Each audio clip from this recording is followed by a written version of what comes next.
Self-Upgrade, le rendez-vous de ceux et celles qui ont choisi d'évoluer.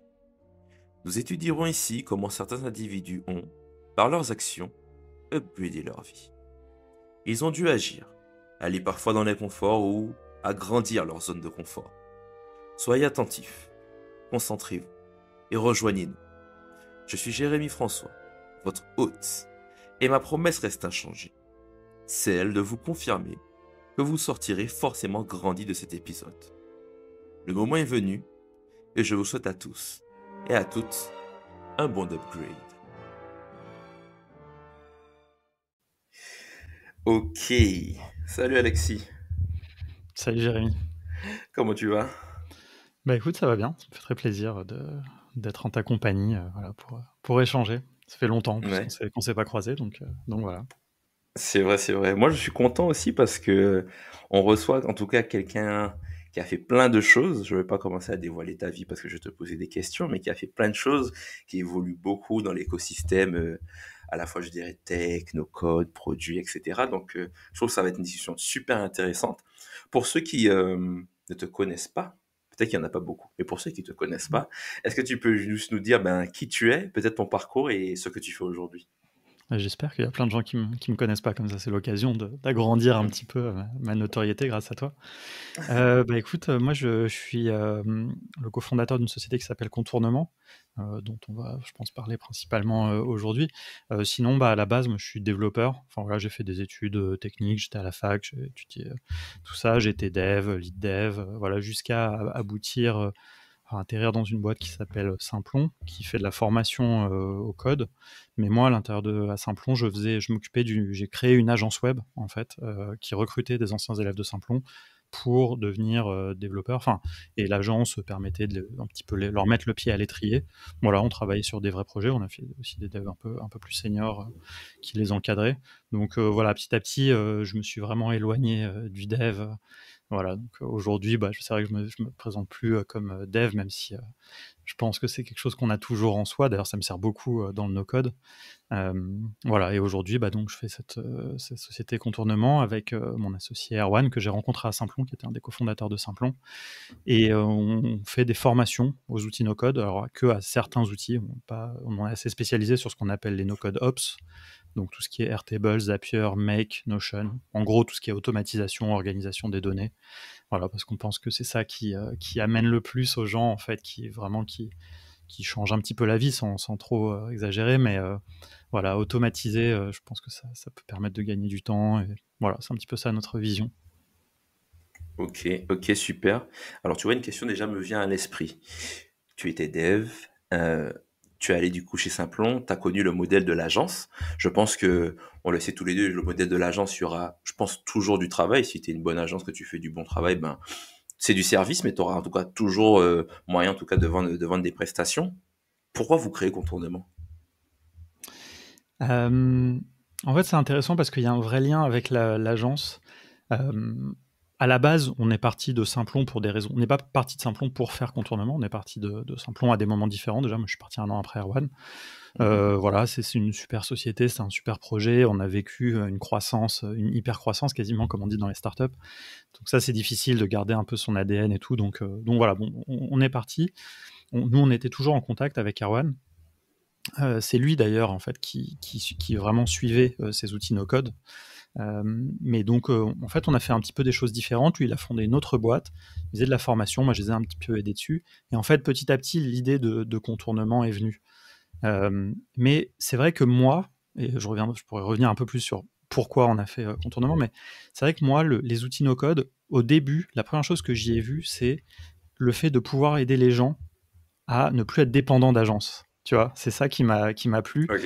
parce que le business de l'agence, comme tu dis, c'est sûr qu'il y aura toujours du besoin d'agences, il y aura toujours besoin de gens experts à qui tu peux venir commander des choses, et c'est ok. Je veux dire, on doit pas tout faire nous-mêmes, on peut pas toujours tout faire nous-mêmes. Mais j'ai trouvé aussi que dans ce milieu, il y avait aussi beaucoup de gens qui abusaient de leur position, qui enfermaient leurs clients, surtout dans là je parle des agences web, hein, je veux dire vraiment le développement web, des agences qui vont te faire un site, qui vont te faire payer, je sais pas, 500 € pour changer une lettre, tu vois, qui vont t'enfermer en fait, tu vois, ce modèle de l'agence, et toutes les agences ne sont pas là-dedans, mais qui t'enferment dans leur techno, dans leur truc, tu vois, où tu peux rien modifier, tu es tout le temps dépendant d'eux. Et bah ça, je trouvais ça un peu dégueulasse et on essayait de pas faire ça à Simplon. Mais voilà, tu vois, ce truc d'avoir de la facturation récurrente, des choses comme ça, je trouvais que c'était pas très honnête. Et voilà, et donc j'ai vu dans les outils no-code la possibilité pour les gens de faire eux-mêmes. Donc c'est ça qui m'a attiré un peu à la base là-dedans. Ok, ok. Non, c'est vrai que tu dis ça et c'est tellement vrai parce que je me souviens aussi effectivement à l'époque où je faisais pas mal de prestats de services. Des fois, tu veux reprendre un client, tu vois la techno, des fois, tu as des technos que tu n'as Mm. jamais entendu, tu te dis, mais c'est quoi ce truc? Jusqu'à ce que je comprenne effectivement qu'en fait, c'est une stratégie de rétention, mais je dirais même une rétention maléfique parce qu'en fait, le Bien gars, il a sûr. tout son site, tout son business et il sait qu'il est dépendant de toi. Donc, ouais, C'est clair, pas même top si top c'est quoi. fait, tu vois, sur des technos qui sont standards, si le dev ne développe pas de manière, tu vois, s'il documente pas son code, s'il fait pas Mhm. les choses correctement, même s'il utilise un framework très connu qui fait du React ou je sais pas n'importe quoi, et bah toi derrière, même si tu connais React, tu voudras pas forcément reprendre son code parce que le mec il a fait n'importe quoi. Et donc Mhm. ouais, non effectivement le vendor lock-in comme on dit, parce que c'est un vrai sujet dans les outils no code. C'est Ouais. en fait en réalité c'est très présent aussi avec le code et tout. C'est juste que t'es pas dépendant de la techno, mais t'es dépendant des gens qui t'ont fait ton produit. Donc voilà, et je Ok. trouve que c'est bien de s'émanciper en général dans la vie, de pouvoir être autonome. Je trouve que c'est bien. Donc là sur la technologie, c'est vrai que les outils no code, je pense, peuvent apporter ça, quoi.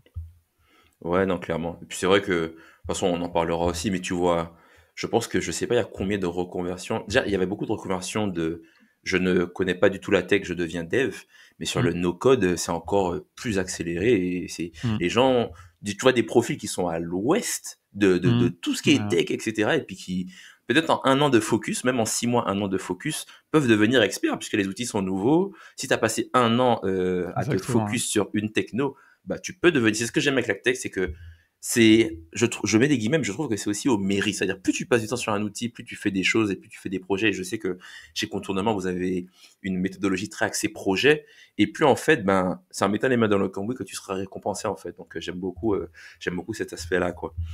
Et donc, ok, donc, vous créez Contournement, effectivement, pour, comme tu dis, en tout cas, rendre un peu cette dépendance au business, même, je pense, locaux, les gros, les petits, peu importe. Mais, attardons-nous maintenant sur, ok, vous voulez créer Contournement, la première version de Contournement, ce qu'on appelle le MVP, donc Minimum Viable Project. En gros, c'est un peu la première version du projet parce que aujourd'hui, vous avez un catalogue de formation qui est ce qu'il est aujourd'hui. Peut-être qu'au début, vous n'aviez pas autant de formations. Moi j'ai envie de comprendre comment, vous validez l'idée, parce que vous voulez créer Contournement, mais comment vous validez qu'il y a un besoin, il y a un marché, il y a des gens qui sont prêts à payer pour ça, etc. Et deux, c'est quoi la première brique, la première version de Contournement? Et bah, écoute, donc Erwan, il surveillait ses outils déjà à Simplon. Il surveillait, il avait découvert Bubble assez tôt, Airtable, tout ça. Il m'a introduit à ces outils. Moi, au début, bah, comme tous les devs, je les ai un petit peu mis de côté. Et puis après, quand j'ai eu plus de temps, j'ai regardé en fait et j'ai vu donc ce que je disais un petit peu, cette réalisation que j'ai eue. Et puis voilà, donc on s'est dit, ok, on va faire quelque chose. Et donc notre projet initial, je vais le formuler très simplement, tout le monde va le comprendre. On voulait devenir le wagon du no-code. Voilà. Le wagon, formation au code. Je pense pas qu'il y a des gens qui ne connaissent pas le wagon, mais bon, s'il y en avait. Voilà, moi, c'est un modèle pour lequel j'ai beaucoup de respect et même un peu d'admiration. Ils se sont lancés à peu près en même temps que Simplon, donc on les a vraiment suivis. Et voilà, et ce truc de dire en 9 semaines, on va former des gens pour qu'ils deviennent opérationnels. Alors, moi, je pense pas qu'on devienne dev en 9 semaines. Ça, c'est un truc. Mais par contre, voilà, devenir opérationnel, en tout cas, la qualité de leur formation, et par rapport à ce qu'ils proposent, on sait qu'il y a plein de gens qui font le wagon, pas pour devenir dev, mais pour acquérir ses compétences. Voilà, et donc nous, en fait, moi, c'est quand je dis le wagon du no-code, c'est la même qualité et le même format. En gros, c'était ça qu'on voulait, donc 9 semaines. Parce que nous, on se disait, sur 9 semaines, par contre, tu fais 9 semaines de no-code, bah, comme tu le disais très justement, ces outils, ils sont nouveaux, ils sont assez accessibles. Tu fais 9 semaines, tu peux pas vraiment passer du temps dans les outils.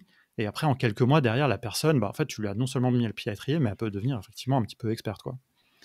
Donc ça, c'était été 2019. Donc, euh, le, le MVP, enfin, on va dire qu'en fait, on n'avait pas vraiment... Comment on a testé? Parce que voilà, notre projet, c'était ça. Comment on a testé? On a testé, en fait, en faisant... On a mis une date, on a dit, en juin, on a dit le 25 octobre, je ne me souviens plus la date, il y aura la première session, voilà, 9 semaines, il y a un programme, etc. On ne savait pas vraiment comment on allait faire. Moi, j'ai passé tout l'été à trouver des experts sur les différents outils, parce que je n'étais pas un expert. Et on a fait des petits ateliers gratuits. Voilà, c'est d'ailleurs ce qu'avait fait le wagon aussi à la base, ou même Simplon, enfin. Et pour parler de nos codes, pour faire des démos, pour voir l'intérêt des gens.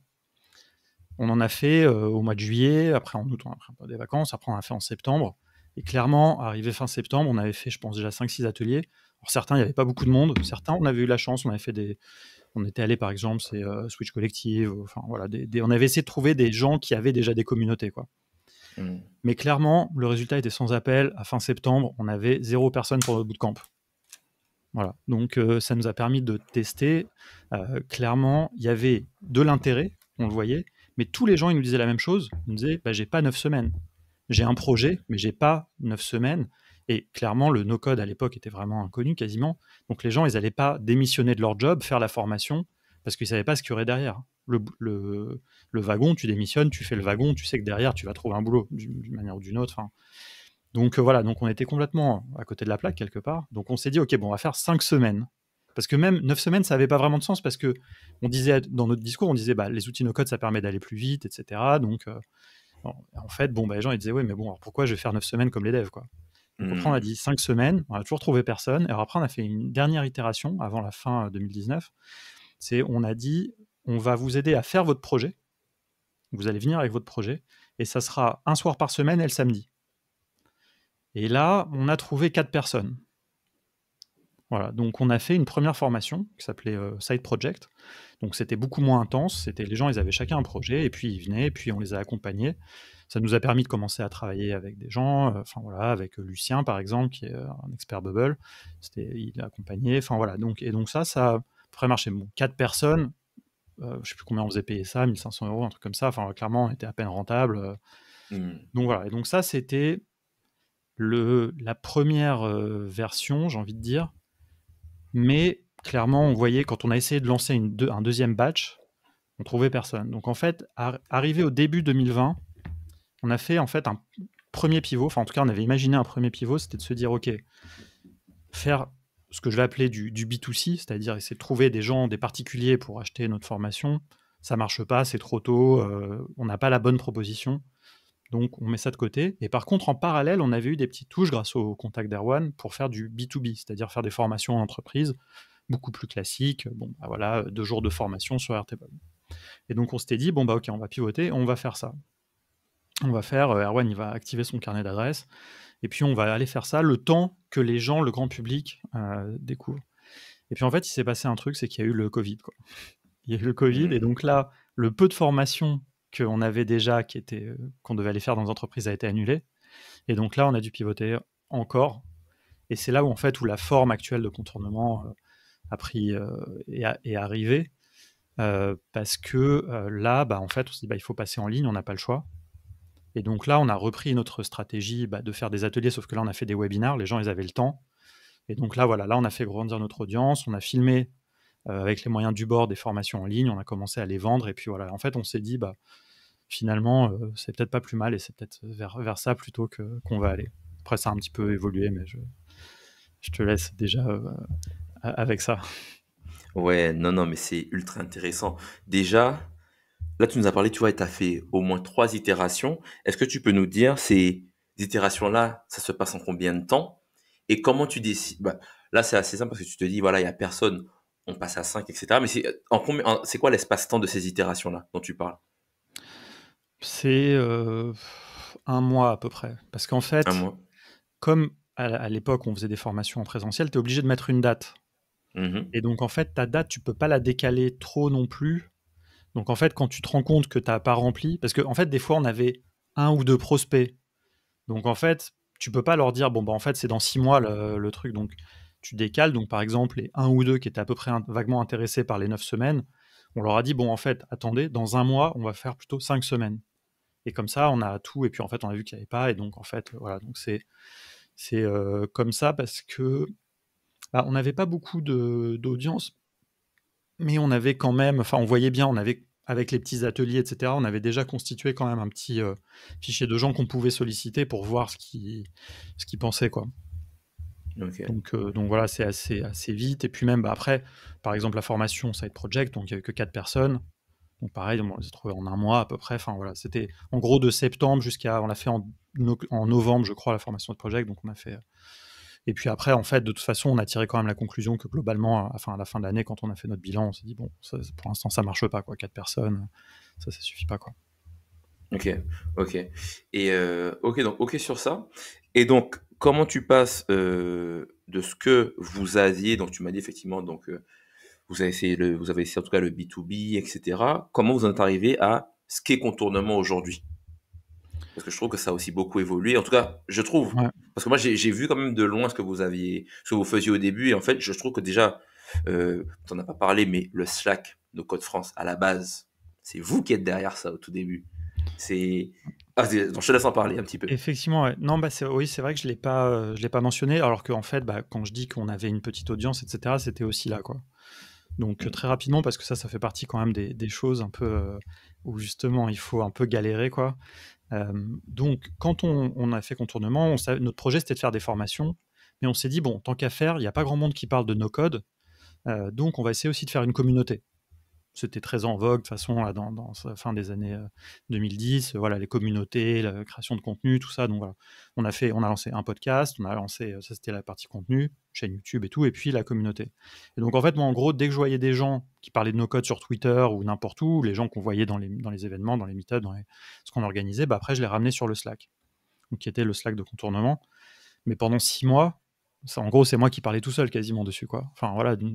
Et en fait, encore une fois, là c'est pareil, c'est le Covid aussi qui a fait basculer. C'est-à-dire qu'on commençait à avoir un petit peu de traction, mais le Covid, les gens, ils ont eu du temps. Et donc là, je me suis vraiment mis en mode community manager, j'organisais des webinaires, etc. Et en fait, dès qu'on faisait des webinaires, à la fin, les gens, on leur envoyait un mail, on disait venez sur le Slack, voilà nos contenus, nos machins. Et puis voilà, et comme ça a vraiment permis de prendre. Mais ouais, il y a eu 6 mois vraiment entre l'été et le début du confinement, où c'était vraiment galère, mais je suis content d'avoir eu cette résilience. C'est pareil pour le podcast. Au début, quand tu lances un podcast, tu as 0 auditeur. Alors ce qui est bien dans le no-code, c'est que par contre j'avais pas mal de gens à interviewer, puis les gens étaient quand même assez accessibles. Au début, j'ai eu des gens quand même assez intéressants que j'ai pu interviewer. Et donc voilà, mais pareil, voilà, continuer la résilience, ça c'est un truc auquel je crois beaucoup quand on lance un projet. Il faut être résilient, il faut observer, itérer, mais aussi il y a des choses, il faut les tenir, quoi. C'est-à-dire il faut, surtout sur le contenu et la communauté. Sur le business, c'est un peu différent. Sur le business, je pense qu'il ne faut pas s'entêter dans une idée. Enfin, voilà, c'est vraiment le sujet. Il faut valider, itérer, mais par contre, quand on veut lancer une chaîne YouTube, par exemple, il faut passer beaucoup de temps à faire une chaîne YouTube que personne ne regarde quasiment, quoi. Puis t'en as 1, 2, 3, et puis après ça monte, quoi. Ouais, non, clairement. Et moi, tu sais, il y a un truc qui m'avait choqué dans le Slack No Code France. Je sais pas si toi tu vas te souvenir. Je sais pas c'est à quel moment, mais je vais t'expliquer. Je me souviens au début, effectivement, il n'y avait pas tant de monde que ça dans le Slack. Et à un moment, je pense que c'était pendant le Covid. Je sais que tu as branché une automatisation sur le Slack, parce que j'ai remarqué ça. Et en fait, quand les gens, je pense que tu avais dû faire un post LinkedIn ou un truc, je sais pas, qu'est-ce qui s'est passé. Et il y avait beaucoup de gens qui ont rejoint et tu avais branché une automatisation pour dire aux gens, je crois, présente-toi ou un truc du style. Et je me souviens de ce jour-là, j'ai vu une vague de Alexis. J'ai dit, mais il se passe quoi en fait? Donc je sais pas si ça te parle ce moment-là, mais il y a eu un truc, je sais pas s'il y a eu une communication ou un truc, et j'ai vu une vague de gens qui ont rejoint le Slack. Je sais pas qu'est-ce qui s'était passé, mais ça m'avait marqué, tu vois, dans la communauté No Code France. Il y a eu le Covid qui a été un premier point d'inflexion, on va dire, et il y a eu un deuxième point d'inflexion qui est que à l'été 2020, en fait, j'ai fait le choix de partager cette communauté avec d'autres personnes, en fait, et de se dire, c'est plus la communauté de Contournement, c'est la communauté, on a choisi le nom de No Code France, et en fait, j'ai rajouté 10 admins qui étaient les gens les plus actifs ou un peu des experts, etc. Et en fait, il y a eu un jour, je pense que c'est celui-là auquel tu fais référence, où Jérémy de The Toolbox, ex The Toolbox, il a fait un post LinkedIn et il a ramené 500 personnes en fait avec ce post. À l'époque, il y avait à peu près 800 personnes sur le Slack. Il en a ramené 500 d'un coup, quasiment avec un post LinkedIn où il avait fait une mécanique un peu genre commente et puis je t'envoie le lien. Il a fait un truc un peu comme ça qui avait hyper bien marché. Et donc voilà, et après, ça s'est jamais arrêté, quoi. Là, on est à la fin de septembre 2020. on était 2000, je sais plus combien, 1500 personnes, là il y a 11 000 maintenant, enfin 11 000 inscrits, hein, après tout le monde n'est pas actif évidemment. Mais oui, ça c'était vraiment un des trucs, enfin j'en ai parlé dans une conférence, mais voilà, le fait de rebrander, de partager l'ownership, on va dire la propriété de ce Slack, c'était vraiment une super idée et ça a permis de fédérer une communauté. Aujourd'hui, il y a une association, il y a plein de gens super actifs, il y a des meet-up, il y a plein de trucs, donc c'est génial, quoi. Ouais, en plus, je suis d'accord avec toi parce que t'as beaucoup de gens qui pensent que, tu vois, je mets des guillemets, mais vous auriez pu garder ça pour vous. Vous auriez pu dire, ça reste le site de contournement. Mais en fait, ce qui se passe, c'est que ça dépend des marchés sur lesquels tu arrives. Il y a soit des marchés qui sont très matures et donc, du coup, tu as déjà un peu un océan rouge et puis toi, tu essaies de faire ta place. Mais tu as des marchés aussi qu'il faut éduquer. Mhm. Et donc, en fait, bah, si tu arrives sur un marché où les gens connaissent. En plus, je pense que même nous, au tout début, parce que je pense que tu as découvert le no-code avant moi, moi, je sais que ça fait peut-être 3 4 ans, peut-être 4 ans, ouais, peut-être un peu plus 4 ans. Et je me souviens en fait, déjà même, je me souviens Bubble à l'époque, il n'y avait pas autant de documentation que maintenant. Mhm. C'était, pour comprendre les trucs, c'était bizarre. Webflow, tu regardes un petit peu, mais c'est déjà en avance. Et c'est vrai que quand tu dois éduquer, ben en fait, autant éduquer tous ensemble. Parce qu'en fait, si on éduque le marché, potentiellement, il y a plus de gens qui sont prêts à payer, à comprendre la valeur derrière ce qu'on fait. Et en fait, tout le monde se partage une. En fait, on ne fait qu'agrandir le gâteau à défaut de dire, ben, en fait, Mhm. celui-là, il mange la part du gâteau, etc. Et en fait, ça, c'est vrai que quand tu commences le business, des fois, peut-être tu le comprends pas, mais en fait, avec le temps, tu comprends qu'en fait, il y a des marchés qu'il faut éduquer, des marchés qui sont déjà très matures. Et en fait, en fonction de ça, ben, vaut mieux être une puissance de frappe commune que juste essayer de dire, je fais mon truc dans mon coin, parce qu'en fait, si tu as 100%, mais d'un marché qui est très peu éduqué, c'est pas top top. Et alors que là, en fait, vous avez éduqué le marché, donc c'est trop, trop cool. Et vas-y, t'as pas un point? Ouais, non, mais t'as tout à fait raison, tu vois, et c'est vraiment, il se passe quelque chose en France autour du no-code, et c'est un peu un coup de chance, tu vois, c'est-à-dire que effectivement, nous, on n'a pas décidé de garder le truc pour nous-mêmes, mais Mhm. parce que en fait, enfin vraiment, comme tu l'as dit, hein, de toute façon, si ça avait continué à s'appeler le Slack de contournement, etc., il y aurait eu une limite, et Jérémy, par exemple, il n'aurait jamais fait ce poste. Normal, parce Mhm. que on n'était pas concurrents, il faisait pas de la formation, mais voilà. Et un autre exemple que je peux te donner, c'est que très tôt, j'ai parlé avec Thibaut de Auto, donc Ok. qui fait de la formation. Et Mhm. là, pour le coup, on était vraiment en concurrence. C'est-à-dire que Mhm. quand on s'est lancé, eux existaient déjà. Mhm. Et en fait, assez vite, on s'est appelé et on a eu exactement cette réflexion et cette image du gâteau et tout. Et en fait, on s'est Mhm. un peu mis d'accord. On s'est dit, bah, ok, faisons le truc ensemble. Et comme ça, on a rajouté 1, 2, 3, 4, 5, 10 personnes. Et puis ensemble, Mhm. on a fait grandir le truc. Cette phase-là, maintenant, elle est terminée parce que maintenant, il y a eu d'autres acteurs qui sont arrivés, donc qui, eux, par contre, partagent moins et tout. Mhm. Mais oui, oui, c'était. Et franchement, ça a bien marché, tu vois.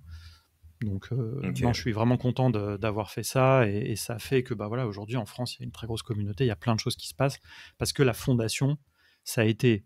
Nous, c'est un peu par hasard que ça a été notre Slack finalement, mais on a été les premiers. Mais le fait d'aller discuter avec tout le monde et que tout le monde accepte, parce que voilà, moi j'ai Mhm. tendu la main à tout le monde, mais tout le monde a accepté et a participé en retour, bah voilà, ça a mis une fondation pour quelque chose de vraiment très, très solide et très intéressant, quoi.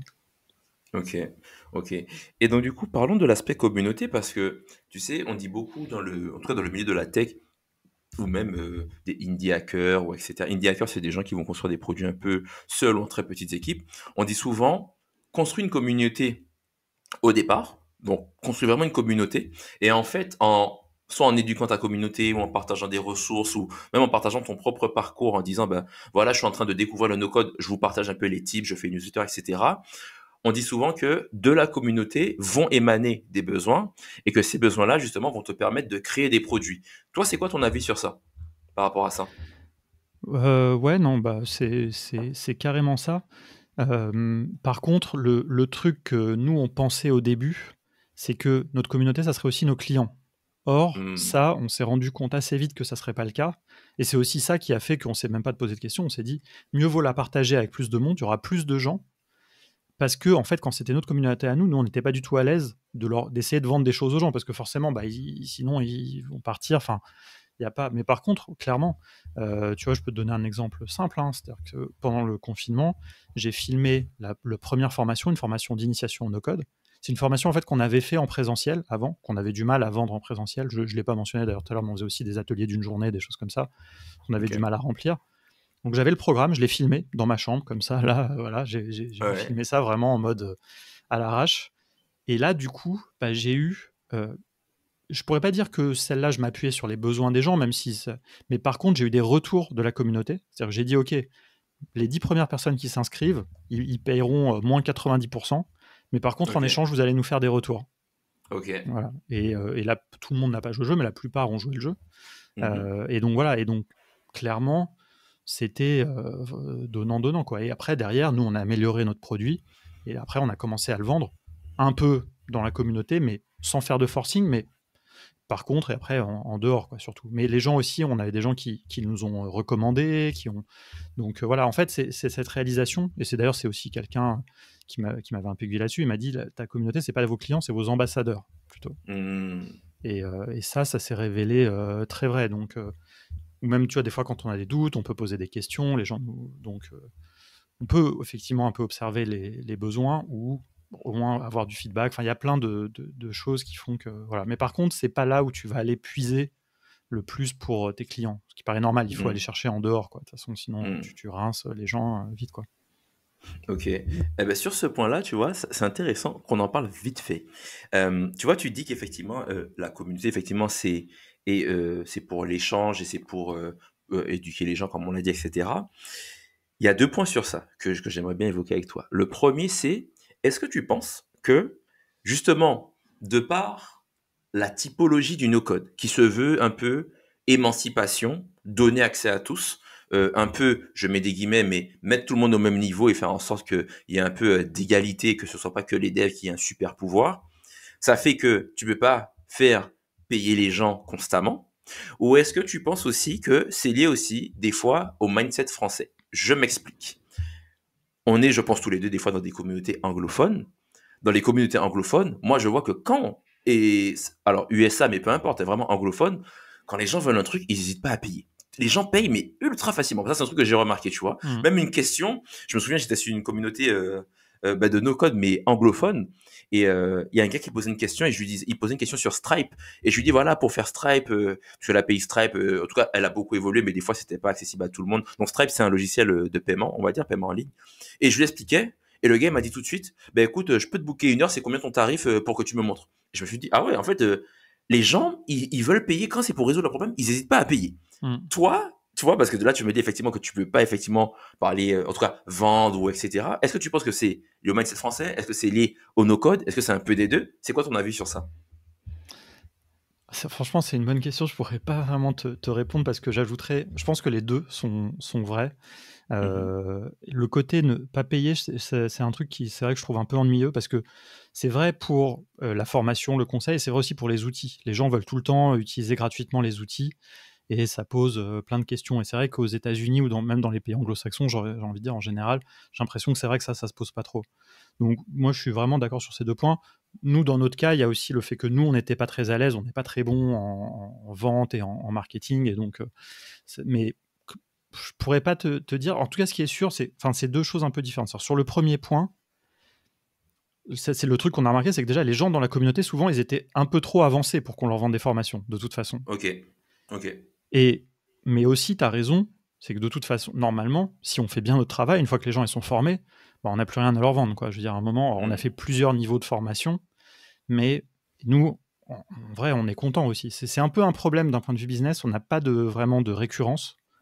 Donc on a des gens, on a des clients qui nous ont acheté toutes nos formations et tout, on est hyper contents, ça fait quand même une belle somme.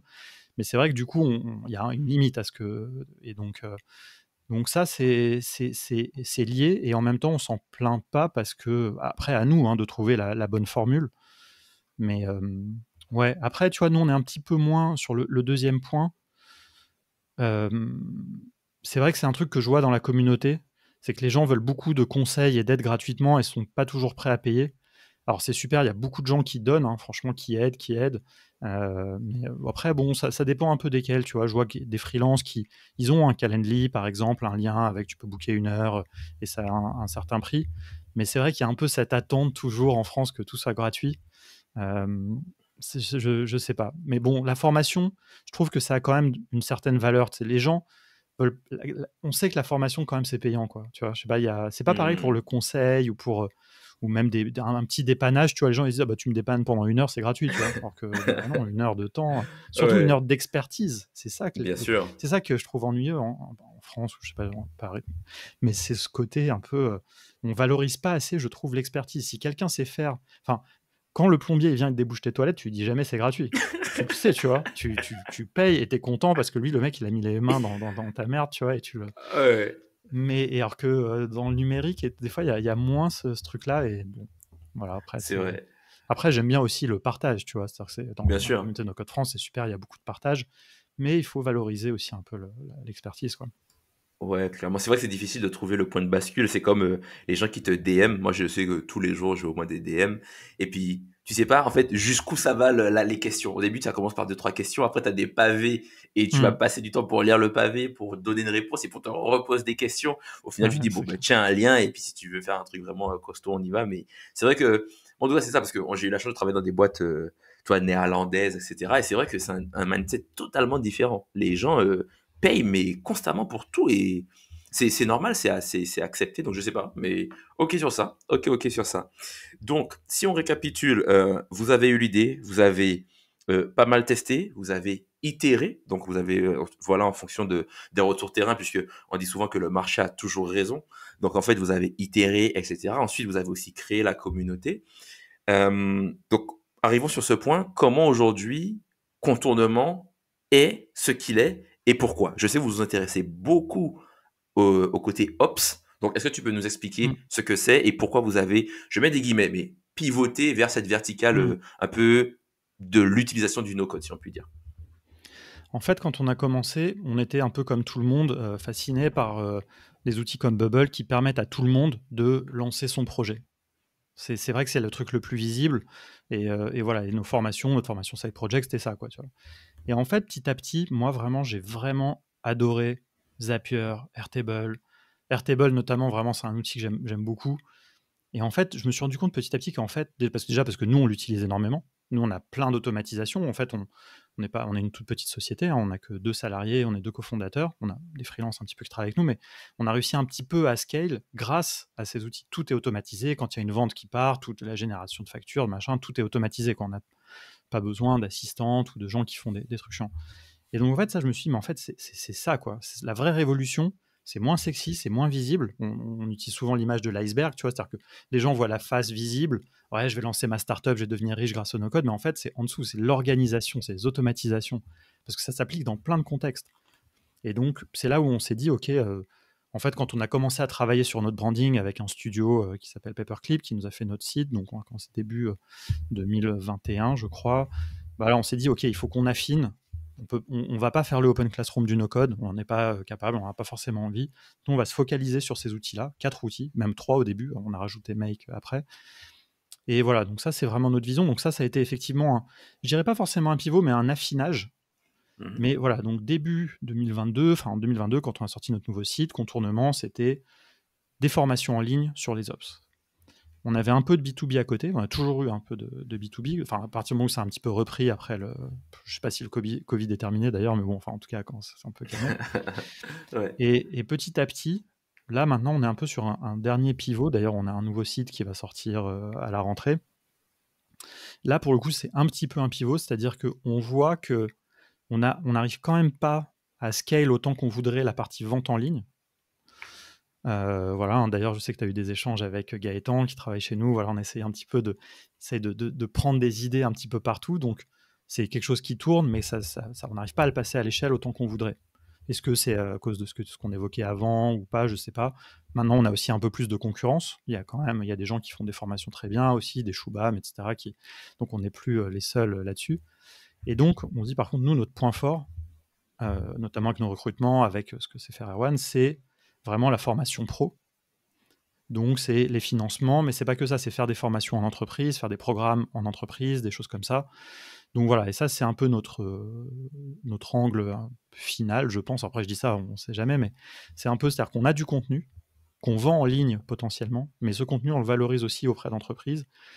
alors, dans des formations en présentiel avec un peu de contenu en plus. Enfin voilà, il y a pas mal de choses. On est Calliope depuis le printemps aussi, donc ça fait que on a accès à des financements.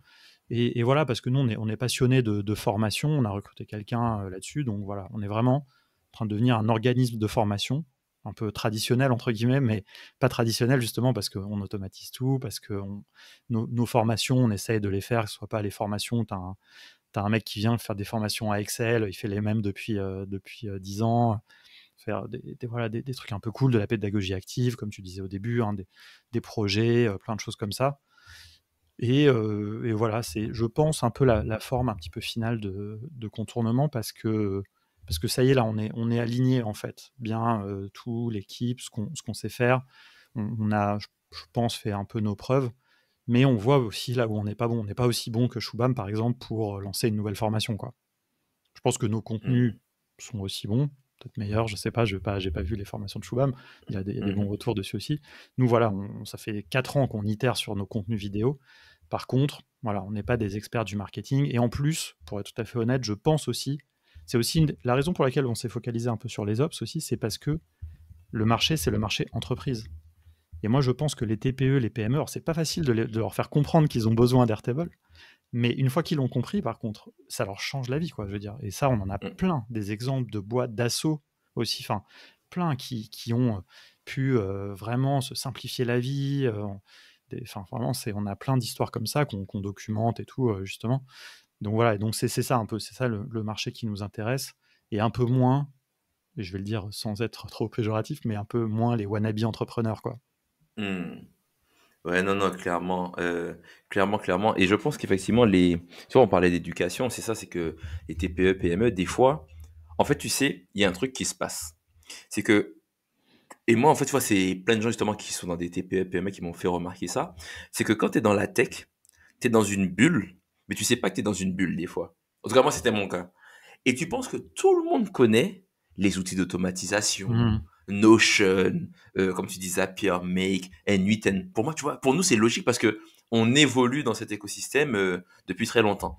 Et quand tu vois, tu sors un petit peu de la bulle, donc tu arrêtes d'aller à la Felicita ou à WeWork ou retrouver tout le monde et que tu vas vraiment dans des trucs un peu normaux, si je puis dire, tu te rends compte que les gens, c'est de la magie pour eux, tu vois. Mhm. Dire, tu vois ce que tu dis, hein, je me souviens d'un tuto que tu avais fait qui était super intéressant. C'était justement sur les factures, je crois que c'était avec Airtable, et puis, non, c'était sur Mhm. les diplômes que tu avais montré, comment tu générais des diplômes un peu en automatique. Tu montres ça à quelqu'un, il se dit, mais Alexis, c'est un magicien, tu vois, Mhm. c'est trop bien. Et donc, effectivement, moi, je pense qu'en fait, il vous faut ouais, un bon tunnel de vente pour voilà, éduquer, faire prendre conscience, casser les croyances limitantes, reconstruire des nouvelles croyances, etc. Mais je pense que clairement, c'est vrai que c'est un marché je pense qui est très grand et qu'effectivement, celui qui réussira à bien percer ce marché-là, il y aura vraiment un truc à prendre, quoi, tu vois. Mhm. Ouais, et puis il y en a pour tout le monde, hein. Ça, pour le coup, ce marché-là, comme tu dis, c'est un gros gâteau, quoi. Donc, nous, même Mmh, si on n'en prend qu'une partie, on sera très content. On a commencé déjà, mais on est prêt aussi à mmh, partager. Nous, on a un truc, c'est que, enfin, peut-être d'ailleurs, je vais sauter à une de tes questions, mais c'est vrai que nous, vas-y. on n'a pas forcément la volonté de devenir une très grosse société, Mmh, voire même, c'est possible on reste toute notre vie, enfin, juste en moins de 10 salariés, voire même moins que 5, je sais pas, hein. Enfin, parce que, mmh, voilà, moi j'aime bien cette idée aussi de, sans trop rentrer dans la politique et tout, mais moi je crois pas trop à la croissance, voilà, l'hypercroissance et des choses comme ça, même dans la vie. Et donc voilà, je pense qu'on peut faire un business qui est sympa, où voilà, on sert un certain nombre de clients, on a nos formations en ligne qui sont un modèle scalable de toute façon, donc ça, beaucoup de gens peuvent avoir accès. Et par contre, c'est vrai que les formations plus en présentiel, la partie B2B, c'est un peu moins scalable. Mais par contre, nous, on veut le faire bien, on veut faire sans concession, on veut choisir aussi les gens avec qui on travaille, que ça soit les freelances, formateurs, et les clients, évidemment. Voilà, et donc ça fait que normalement, et je pense qu'on n'en est pas très loin, en fait, de se dire, bah voilà, on peut de même dire non à des gens avec qui on n'a pas envie de travailler, ou si le projet ne nous intéresse pas, ou si c'est pas assez bien payé, ou si on ne croit pas dans ce que fait la boîte. Voilà, et en même temps, bien gagner nos vies, que nos salariés soient contents, et faire toujours un petit peu de croissance, évidemment. Je veux dire, tu t'es obligé un petit peu de grossir un minimum, sinon c'est dangereux. Mais voilà, nous, c'est vraiment une croissance, on va dire, raisonnée, mesurée, voilà, pour c'est ça notre objectif. Donc c'est pour ça qu'on est aussi prêt, sans problème, à partager un petit peu ce gros gâteau, quoi. Mhm. Ok. Qu'est-ce qui fait que, pas que tu ne crois pas, mais que l'hypercroissance, c'est pas le truc qui t'attire? Parce que c'est vrai que, alors, déjà, je sais que on est un peu en période de récession. C'est vrai que ça a mis un peu un frein aux levées de fonds tous les jours tu voyais des levées de fonds sur LinkedIn, C'est clair. l'argent pleuvait sur l'écosystème. Tu vois qu'effectivement cet argent-là principalement il est utilisé pour quoi en général? C'est recruter des gens et soit faire du paid ou de l'acquisition, mais en tout cas Mmh. avoir des coûts d'acquisition où tu te dis bah je suis prêt à avoir des coûts d'acquisition qui sont très hauts parce que le but aujourd'hui c'est juste d'acquérir des gens et on sera rentable par la suite. Donc effectivement c'est un peu le modèle que les gens utilisaient. Toi, qu'est-ce qui fait que tu te dis, ben, je suis plus sur je sais pas si on peut dire bootstrap, mais en tout cas sur un business où on a une croissance qui se veut, qui va prendre le temps qu'elle va prendre, mais du coup que nous on va maîtriser. Bah, alors moi, je suis vraiment un fan du bootstrapping et de toutes les histoires de boîtes qui n'ont pas levé d'argent. Et il y en a Mhm. des très belles, tu vois. Et donc, voilà, ça, c'est vrai que c'est une question qu'on s'est posée à un moment, hein, avant le Covid. Enfin, voilà, est-ce qu'on voudrait un jour lever de l'argent? Et moi, c'est vrai que, en fait, je pense que quand tu lèves de l'argent, tu perds ton indépendance. Et pour moi, l'indépendance, c'est hyper important. Hmm. Donc ça, c'est voilà. Et donc forcément, bah, comme on n'a pas des énormes moyens, on peut pas grossir d'un coup très vite, quoi. Après, la vraie réponse, pour être honnête aussi sur ce côté hyper-croissance et pourquoi on n'en veut pas, c'est parce que je pense qu'on a été, Erwan comme moi, un peu traumatisé aussi par notre expérience à Simplon, où là, on a Hmm. vécu ce truc-là, un peu cette course, cette fuite vers l'avant, hein, quelque part, de grossir, grossir, tu commences à lever de l'argent, c'est un peu comme de la drogue, hein, t'en as besoin de toujours plus, et franchement, c'était un peu difficile. Moi, je dirais pas que je l'ai mal vécu à Saint-Plon. J'ai eu la chance d'être parti un peu séparé. J'en ai même profité. Au contraire, c'était une super expérience. J'ai appris énormément. Mais voilà, j'ai pas envie de reproduire ça. Je me dis, je l'ai vécu. Alors, c'était pas ma boîte, donc, mais bon, quelque part, c'était peut-être mieux aussi. Du coup, c'est peut-être ça que je l'ai bien vécu. Mais j'ai pas envie de le reproduire. Donc, voilà. Et puis après, il y a eu le Covid. Il y a eu, voilà, il y a ce truc un peu de résilience, tu vois, où je me dis aussi, on vit quand même des temps assez incertains. Bon, maintenant, ça va un petit peu mieux. Enfin, ça va un petit peu mieux d'un point de vue sanitaire, mais par contre, d'un point de vue économique, je sais pas, moi, est-ce on est au pic de la crise ou pas? Enfin, on est quand même dans une. Est-ce qu'on on y est... Je crois qu'on n'est pas encore techniquement dans une récession, mais on y va. Ou alors peut-être qu'on est en train de passer. Je sais pas trop. Moi, je connais pas assez la macroéconomie. Mais en tout cas, voilà, moi, c'est vraiment depuis le premier jour du confinement, je me suis dit, il faut être résilient. Et quand on est petit, je pense qu'on est plus résilient, quoi. Hmm. Ouais, c'est vrai que même résilient et puis plus agile aussi, hein, parce que t'as pas. Exactement. Ouais. C'est ça. Parce que c'est vrai que les gens oublient que lever des fonds, parce que c'est bien. Et je pense que même c'est difficile de lever des fonds, parce que tu vois, c'est même une expertise d'aller lever des fonds. Et en Mm. même temps, les gens oublient que lever des fonds, bah déjà, c'est une dette. Ça veut dire que bon, il y a un argent qui doit être remboursé, quoi. Il y a quelqu'un qui t'a donné de l'argent. Et deux, Qui attend quelque effectivement, chose. Ouais. voilà, qui attendent quelque chose et qui, moi, je pense aussi, il y a aussi comme tu disais, l'indépendance, c'est la prise de décision. Des fois, tu vas faire des choix. T'es entre satisfaire les actionnaires et puis aussi faire Mm. une boîte qui te plaît, machin. Donc, c'est pas tout le monde qui, je pense, peut gérer un peu cette dualité-là. Et puis, des stakeholders, du moins des parties prenantes qui ont chacun leur intérêt, c'est pas simple à gérer, quoi. Donc, Ouais, non, je ok, suis bien ok d'accord. sur Ouais. ça, ouais. Mm. Ok, ok sur ça. Euh, donc, du coup, si on enchaîne sur ça, donc tu disais effectivement, toi, ton but, effectivement, c'est d'avoir une croissance pérenne. Comment tu vois le scale, alors pas le scale, l'hypercroissance, mais le scale en tout cas de contournement, en tout cas l'évolution de contournement, pardon, tu nous en as déjà parlé sur le B2B. Est-ce que tu vois peut-être un scale en lead gen, donc je sais pas, en générant plus de leads, en faisant plus rentrer, en automatisant cette génération de leads? Est-ce que tu vois plus en scalant par le produit, c'est-à-dire en créant des boucles de croissance inhérentes au produit? Est-ce que c'est plus que tu vas essayer de signer des contrats à une step un peu plus haute, donc un peu plus macro avec des institutionnels, comme ça en fait que tu sais que ton calendrier il est rempli toute l'année? Comment tu vois ça? C'est-à-dire, est-ce que tu y as déjà, Mm. vous y avez déjà réfléchi? Et si vous y avez déjà réfléchi, comment ça se passerait? Bah, clairement, sur la partie vente en ligne, je pense qu'on a quand même si on se dit que voilà, c'est pas notre plus gros levier. Enfin, pour te donner un ordre d'idée, on est à peu près à un tiers, deux tiers. C'est-à-dire qu'un tiers de nos Mhm. revenus, c'est la vente en ligne, et deux tiers, c'est le B2B, c'est toutes les choses un peu diverses et variées qu'on fait pour des boîtes qui nous payent, quoi. Enfin, c'est toujours dans le cadre de la formation, mais ça peut Mhm. être des séminaires d'une journée, ça peut être des masterclass, ça peut être des programmes sur plusieurs semaines. Enfin, voilà, il y a plein de choses différentes. Donc voilà, donc on aimerait bien arriver à équilibrer. Ça serait un premier objectif. Pour équilibrer, clairement, il faut qu'on arrive à générer plus d'attrait vers nos produits en ligne, donc scalables. Comment faire ça? Très honnêtement, je ne saurais pas vraiment te dire parce que ça, c'est pas du tout ma spécialité. Donc là, c'est là-dessus que travaille Gaëtan chez nous. Déjà, il faut qu'on traque mieux. Ça, c'est un truc, on est très mauvais sur le tracking. Donc là, on a d'ailleurs notre ami commun Lionel qui nous a aidé là-dessus. Donc là, on est en train de mettre des choses en place. Donc déjà, quand on va mieux comprendre d'où viennent les gens, déjà, ça va nous aider aussi. On fait un petit peu de paid, donc des Facebook Ads, etc. Donc quand on pourra mieux traquer, peut-être qu'on verra aussi sur quoi on peut investir plus, là où on devrait arrêter. Là, on est un peu à l'aveugle. Donc ça, c'est... Puis on aimerait aussi faire des choses un peu... Enfin, c'est toi aussi qui nous a inspiré là-dessus, tu vois, des choses un peu de... On va dire plus de gros hacking, trouver un peu des expérimentations, des moyens un petit peu moins conventionnels d'identifier des gens, voilà, un peu générer comme ça. Donc voilà, ça c'est des choses sur lesquelles on travaille. Dans le même temps, on essaie de faire grandir toujours notre notoriété. On a la chance d'être déjà un petit peu connu dans le monde du no-code, mais on essaie de sortir de ça avec différents moyens. Ça, c'est aussi plus le rôle d'Erwan. On a écrit un livre, ça nous a aidé aussi un petit peu. Voilà, c'est toujours ce truc de comment on peut sortir de l'écosystème no-code. Là-dedans, dans l'écosystème no-code, globalement, les gens nous connaissent. On leur a déjà vendu ce qu'on pouvait leur vendre. Et puis, c'est très cool. Voilà, c'est plus comme on disait au début, c'est nos ambassadeurs, c'est les gens qui nous aident. Mais voilà, donc c'est ça. Et après, sur la partie B2B, ça, je peux pas vraiment en parler parce que c'est plus le domaine d'Erwan. Et puis, il y a des choses aussi qu'on ne peut pas forcément trop partager. Mais clairement, l'idée, comme tu l'as dit, c'est on va essayer de vendre toujours plus cher et vendre moins, quoi. Tu vois, j'ai envie de dire, moi, franchement, si je peux faire moins de projets, mieux payés, c'est aussi bien.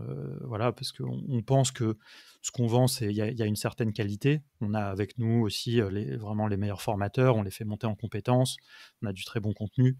Donc voilà, le but, c'est aussi de valoriser ça, de devenir peut-être un peu plus exclusif, quoi. Je sais pas, c'est pas pour être élitiste, mais c'est juste que, en fait, on n'a pas envie de trop travailler, quoi. Enfin, c'est ça le truc de la croissance. Pour moi, elle a un coût toujours aussi que tu travailles nuit et jour, quoi. Moi, on est passionné par ce qu'on fait, tu vois, on travaille beaucoup, mais je crois pas au truc de il faut travailler nuit et jour, le week-end, etc. On lit beaucoup d'entrepreneurs qui parlent de ça sur LinkedIn et tout. Moi, je trouve que c'est pas très sain, donc voilà, je suis prêt à gagner un peu moins, mais que voilà, que ce soit un peu raisonné. Voilà, le seul ce qui va impacter sur ça, c'est comment on va réussir à scaler la vente en ligne, j'ai envie de dire. Hmm. C'est notre challenge, Ouais. mais c'est passionnant aussi, hein. Ouais, non, clairement. En fait, je pense que c'est trop marrant que tu dises ça parce que, effectivement, quand tu es passionné, bah, tu comptes pas tes heures. Tu te rends compte que, juste, en fait, tout ce que tu fais est lié à ce que tu fais, à ton business. Et il y a un deuxième point, c'est vrai que si tu rapportais tout le temps que tu passes avec ton output, tu te dis, ah ouais, là, quand même, j'ai passé beaucoup de temps Hmm. pour le truc. Donc, mais après, je pense que c'est aussi une histoire, comme tu dis, de saison. Je pense qu'il y a peut-être des moments où, Ouais. bah, il faut travailler beaucoup parce que, ben, il y a peut-être une échéance, il y a un projet à sortir, etc. Mais c'est vrai que tu peux pas être à 200 km/h toute l'année. C'est même une voiture, elle fait pas ça, donc tu peux pas faire ça. Par contre, t'as dit ah non, vas-y, t'as un point. Ouais, non, j'allais juste dire, effectivement, je pense qu'il faut savoir identifier les moments où des fois il faut mettre l'accélérateur. Et nous, dans le no-code, je Hmm. pense qu'il y a eu des moments, et on l'a fait, on a mis des coups d'accélérateur parce qu'il fallait pas rater le momentum, quoi. Et là, je Hmm. pense que ça y est, tu vois, dans le cycle de la hype, bon, le no-code, c'est bien identifié. Là, c'est plus l'IA, donc on essaie aussi, comme tout le monde, un petit peu de surfer dessus, parce qu'en plus, on a vu plein de choses passionnantes par rapport à ça. Hmm. Mais voilà, mais je pense qu'il y a eu un moment où on a un peu accéléré, parce qu'il fallait. Parce que sinon, c'était dommage, on aurait raté le train, alors que nous, on était aussi là un peu depuis le début. Donc voilà, et je pense Hmm. que ça, maintenant, on a un petit peu moins cette pression. On l'a fait. Et voilà, maintenant, c'est juste, il faut être en veille constante. Mais ouais, voilà. Ok. Alors, t'as enfin dit. Bah, il y a un point que je voulais entendre, mais tu l'as dit forcément. Vous avez écrit un livre. Il y a un livre qui est sorti. Je me souviens, j'étais venu à un apéro. Mais c'est là où on s'était vu d'ailleurs la dernière fois, je pense, un apéro. Et effectivement, pardon, il y avait des livres qui étaient là à disposition, donc sur le no-code. Le livre. Comment, pourquoi? Je t'écoute, Alexis. Écoute, c'est pourquoi on va dire qu'on a eu une opportunité. Mhm. Évidemment, c'est un truc qu'on s'était dit dès le début, tu vois? On a fait, le premier podcast sur le no-code, la première communauté, le premier machin, on se dit: «Pourquoi pas faire le premier livre?» Mais auto-éditer, franchement, j'y crois pas trop, même s'il y a encore une fois aussi des très belles histoires de gens qui ont édité des bouquins, mais on se sentait pas, quoi. Et en fait, on a eu quelqu'un qui nous a mis en relation avec une maison d'édition qui s'appelle Erol, que moi j'aime beaucoup parce que c'est la maison d'édition qui fait tous les livres sur l'informatique que moi j'ai consommé quand j'étais à la fac. J'étais à la fac à Jussieu, à côté de la librairie et tout. Donc voilà, pour moi, à partir du moment où on a eu ce contact-là, bah ouais, pour moi c'était sûr qu'il fallait le faire, quoi. C'est-à-dire que c'est à la fois on pourrait avoir un livre qui serait publié et qui serait publié chez une belle maison d'édition. Et donc on s'est dit, on savait on l'a pas fait pour l'argent. Ça c'est bon, de toute façon les gens qui savent un peu, enfin faire un livre malheureusement ça rapporte pas beaucoup, surtout si on est sur des petits volumes, hein, je veux dire, on est quand même dans une niche. Par contre en termes de notoriété, de crédibilité, ça nous a apporté énormément. Et nous, dans le process d'écriture, donc ça a été très long. Euh, En gros, pour donner un ordre d'idée, pendant 1 an, tous les mercredis, on travaillait au moins toute la matinée sur le livre. Et après, des moments asynchrones, comme ça. Donc, sachant que c'est quand même Florian, le troisième auteur, qui a écrit quand même une très grosse partie du livre. Mais ça nous a pris 1 an, ça a été très long. On a cru qu'on n'allait jamais en voir le bout. Donc, c'était vraiment très difficile, mais on est hyper content de l'avoir fait. Enfin, tu vois, une fois que tu as le truc dans tes mains, c'est quand même génial. Mais ouais, oui, dans ce que je voulais dire, c'est que dans le process, on a aussi appris des choses, on s'est posé des questions, on a interviewé des gens, on a réfléchi. Et ça, je pense que c'est un petit peu un truc qu'on aime bien avec Erwan et qu'on espère apporter avec Contournement. C'est aussi un petit peu de théorisation de ce monde du no-code, de ce mouvement no-code, surtout. Voilà, et donc c'est ça qu'on a pu faire dans le livre. On a pu se poser des questions, on a étudié, par exemple, les pages d'accueil des outils. On a vu l'évolution dans le temps de la page d'accueil d'Airtable. Tu vois, au début, ils parlent pas de no-code, puis à un moment, ils en parlent, puis après, ils arrêtent d'en parler. Plein de choses comme ça qui nous ont un peu enrichis, tu vois, sur le discours et qui font qu'aujourd'hui, voilà, on n'est pas juste là à dire ouais, le no-code c'est super, c'est facile et tout. On a développé un petit peu de réflexion autour de ça. Mais ça a été très, très compliqué. Tu vois, je suis content de l'avoir fait. C'est un peu comme une case que tu coches dans ta vie. Je crois pas que j'en écrirai jamais un autre. Surtout qu'on doit continuer un petit peu à faire vivre celui-là parce que là, on fait la deuxième édition. Ok.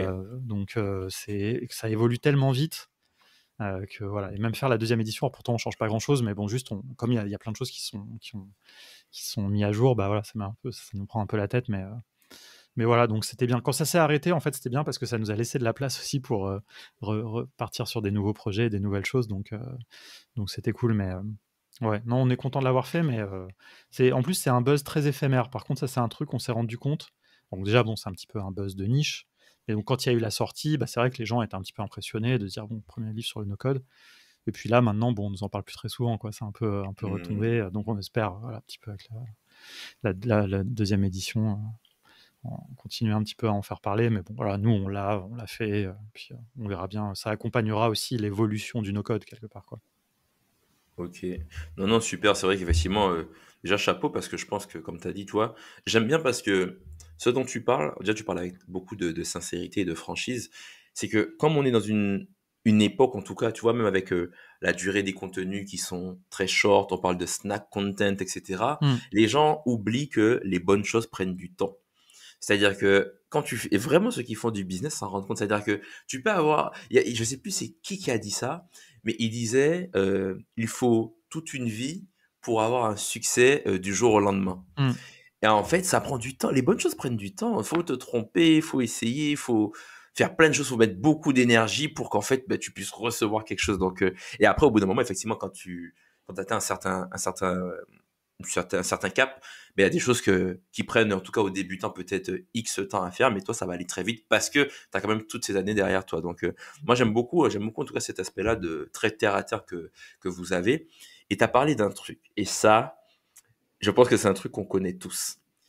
Déjà, je pense que, déjà dans la tech, comme ça bouge tout le temps, c'est-à-dire même avant le no-code, hein, mais ça bouge tout le temps, tu as besoin d'être curieux, d'être un peu autodidacte, d'aller chercher des informations, de discuter avec des gens, d'aller sur des forums, etc. Tu as parlé de hype. Tu dis qu'effectivement, aujourd'hui, la hype, c'est l'IA. Ma question pour toi, c'est difficile. Donc, entre hype, entre syndrome de l'objet brillant, de te dire, Et il y a eu, par exemple, les NFT, il y a eu le Web3, il y a eu la crypto. Comment, dans toutes ces nouvelles opportunités que tu vois, et je pense que tu as la même dans les outils no-code, parce que je pense qu'on le voit tous les jours, hein, tu as toujours un outil qui arrive, tu as toujours une nouvelle feature, une nouvelle fonctionnalité dans un outil, tu te dis, waouh, est-ce que je reste sur Airtable, est-ce que je passe sur autre chose, etc. Comment toi, tu arrives dans cet écosystème où il y a plein de choses qui paraissent super intéressantes à te dire, ben, écoute, nous chez Contournement, on va avoir ce focus là parce que on va avoir ce focus là sur tel outil. Peut-être qu'on va regarder un petit peu, mais sans forcément aller très en profondeur. Comment tu arrives à gérer tout ça?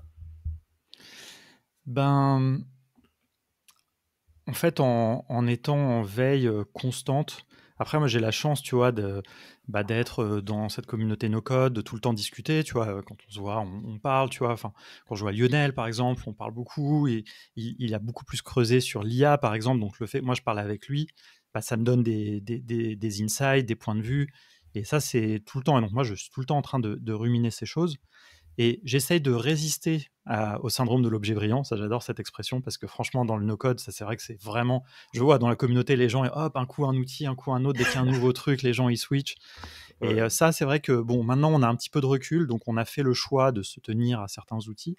Par contre, on regarde toujours un petit peu. Et si j'ai plusieurs signaux qui me font dire que quand même, il y a un truc, il faut le regarder un peu plus sérieusement, j'y vais, tu vois. Mais ça ne veut pas dire qu'on va aller faire tout de suite une formation dessus ou quoi. Mais on teste, tu vois. Tu as parlé des NFT tout à l'heure, c'est marrant parce que bah, quand c'était vraiment la hype des NFT, bah, nous aussi, on s'est dit, j'ai envie de comprendre c'était quoi le truc.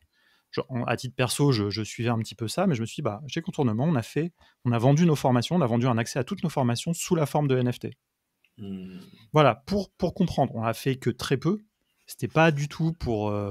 On l'a fait pas très cher en plus. Enfin voilà, mais c'était pour expérimenter parce que tant que t'as pas testé, tu sais pas ce que ça veut dire. Et rétrospectivement parlant, bah, en fait, je me suis rendu compte que ça avait peu d'intérêt finalement. Parce que tous les gens qui avaient acheté les NFT, quasiment, ils avaient acheté. Alors, quelques-uns, ils avaient un peu parce que c'était le hype. Et puis les autres, c'est juste parce qu'ils étaient un peu malins. Et ils se sont dit, bah, en fait, ça coûte beaucoup moins cher d'acheter tout. Tu vois. Hmm. Et donc, voilà. Mais donc, comme ça, on a appris. Ça m'a pas pris trop de temps. Mais au moins, je sais vraiment ce que c'est de faire un NFT. Alors, on a fait le truc facile, on n'a pas fait un smart contract et tout. Mais... Hmm. Et pareil sur l'IA. Ça fait 6 mois, moi je joue beaucoup avec. Franchement, bon, l'IA, je pense qu'on ne peut pas comparer l'IA et les NFT parce que l'IA, c'est vraiment un truc, je pense, qui est en train de bouleverser nos vies, sans être trop, sans faire trop d'euphémisme, mais quand même, c'est. Et moi, je veux dire, j'utilise maintenant très régulièrement. Et ben voilà, je me suis dit, là, je fais un contenu. On a fait une petite formation, toute simple, un truc sans prétention qu'on a vendu pas très cher d'ailleurs, un petit cahier de vacances, on appelle ça. Mettez-vous à jour sur l'IA. Et voilà, et tu vois, et comme ça, moi, en créant les contenus, ça me force à mettre mes idées. Alors, on a aussi Hmm. travaillé avec un expert qui nous a fait des vidéos sur l'IA plus particulièrement, parce que moi, déjà, je pense pas qu'il y ait beaucoup de gens qui peuvent vraiment dire être experts, parce qu'on est vraiment sur des choses tellement, tellement nouvelles, mais quelqu'un qui a plus creusé, quoi. Hmm. Et voilà, tu vois, par exemple, on discute avec Lionel, peut-être qu'on annoncera à la rentrée des choses aussi avec lui, mais voilà, tu vois, c'est ça ce truc de se dire, ok, il y a quelque chose, il y a des signaux, il y a plusieurs signaux qui font dire que c'est intéressant, je creuse, si je pense qu'il faut aller un peu plus loin, je vais essayer de faire un petit produit ou un petit truc avec, quoi. Et on Hmm. voit, et après, bon, bah, ça marche pas.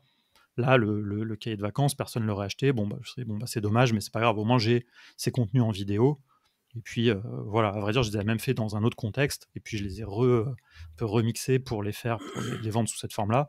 Et on verra à la rentrée, peut-être, on les vendra, on les intégrera dans une formation, peut-être qu'on les rendra gratuits, on verra quoi. Enfin, voilà, c'est vraiment bah, toujours hein, ce truc très lean, on itère, on découvre. Mais moi, il y a aussi un truc où je crois beaucoup à l'action, quoi. Pas de faire tout et n'importe quoi, mais il y a un moment aussi, il n'y a rien qui vaut de tester vraiment. Si on pense qu'il y a quelque chose à faire sur l'IA, bon, bah, on teste, on fait un petit truc. On n'en parle pas, on fait de la com et on brasse du vent. On fait un petit truc, on le met entre les mains des gens et on voit ce que les gens ils disent, quoi. Et s'ils pensent que notre vision de l'IA elle est foirée, bah, on s'arrête là et puis voilà, quoi. Hmm. Ok, oh non, super. Et toi, du coup, qui a été développeur pendant quelques années, t'en penses quoi de l'IA? Parce que je vois qu'il y a Code Interpreter qui est là, qui fait pas mal de choses. On a aussi GitHub Copilot qui fait aussi beaucoup de choses sur l'IA. Euh, la partie texte, donc sur tout ce qui est copywriting, etc. L'IA aussi apporte pas mal d'éléments. Toi, aujourd'hui, tu vois ces métiers-là comme étant en danger, comme devant s'approprier l'IA. C'est quoi ton avis sur ça par rapport IA, vs ben, les métiers potentiellement, même la data analyse, hein, j'ai vu qu'il y a vraiment des vrais trucs qui se font en data analyse avec l'IA, tu vois, et je parle même pas de fine tuning parce qu'on va aller trop loin, mais toi t'en penses quoi ça, à ce niveau-là? Alors je vais pas me prononcer trop catégoriquement parce que je trouve que ces Mhm, choses-là évoluent tellement vite, tu vois? mhm, Que voilà, déjà mon avis a pas mal changé, tu vois, en 6 mois. ok.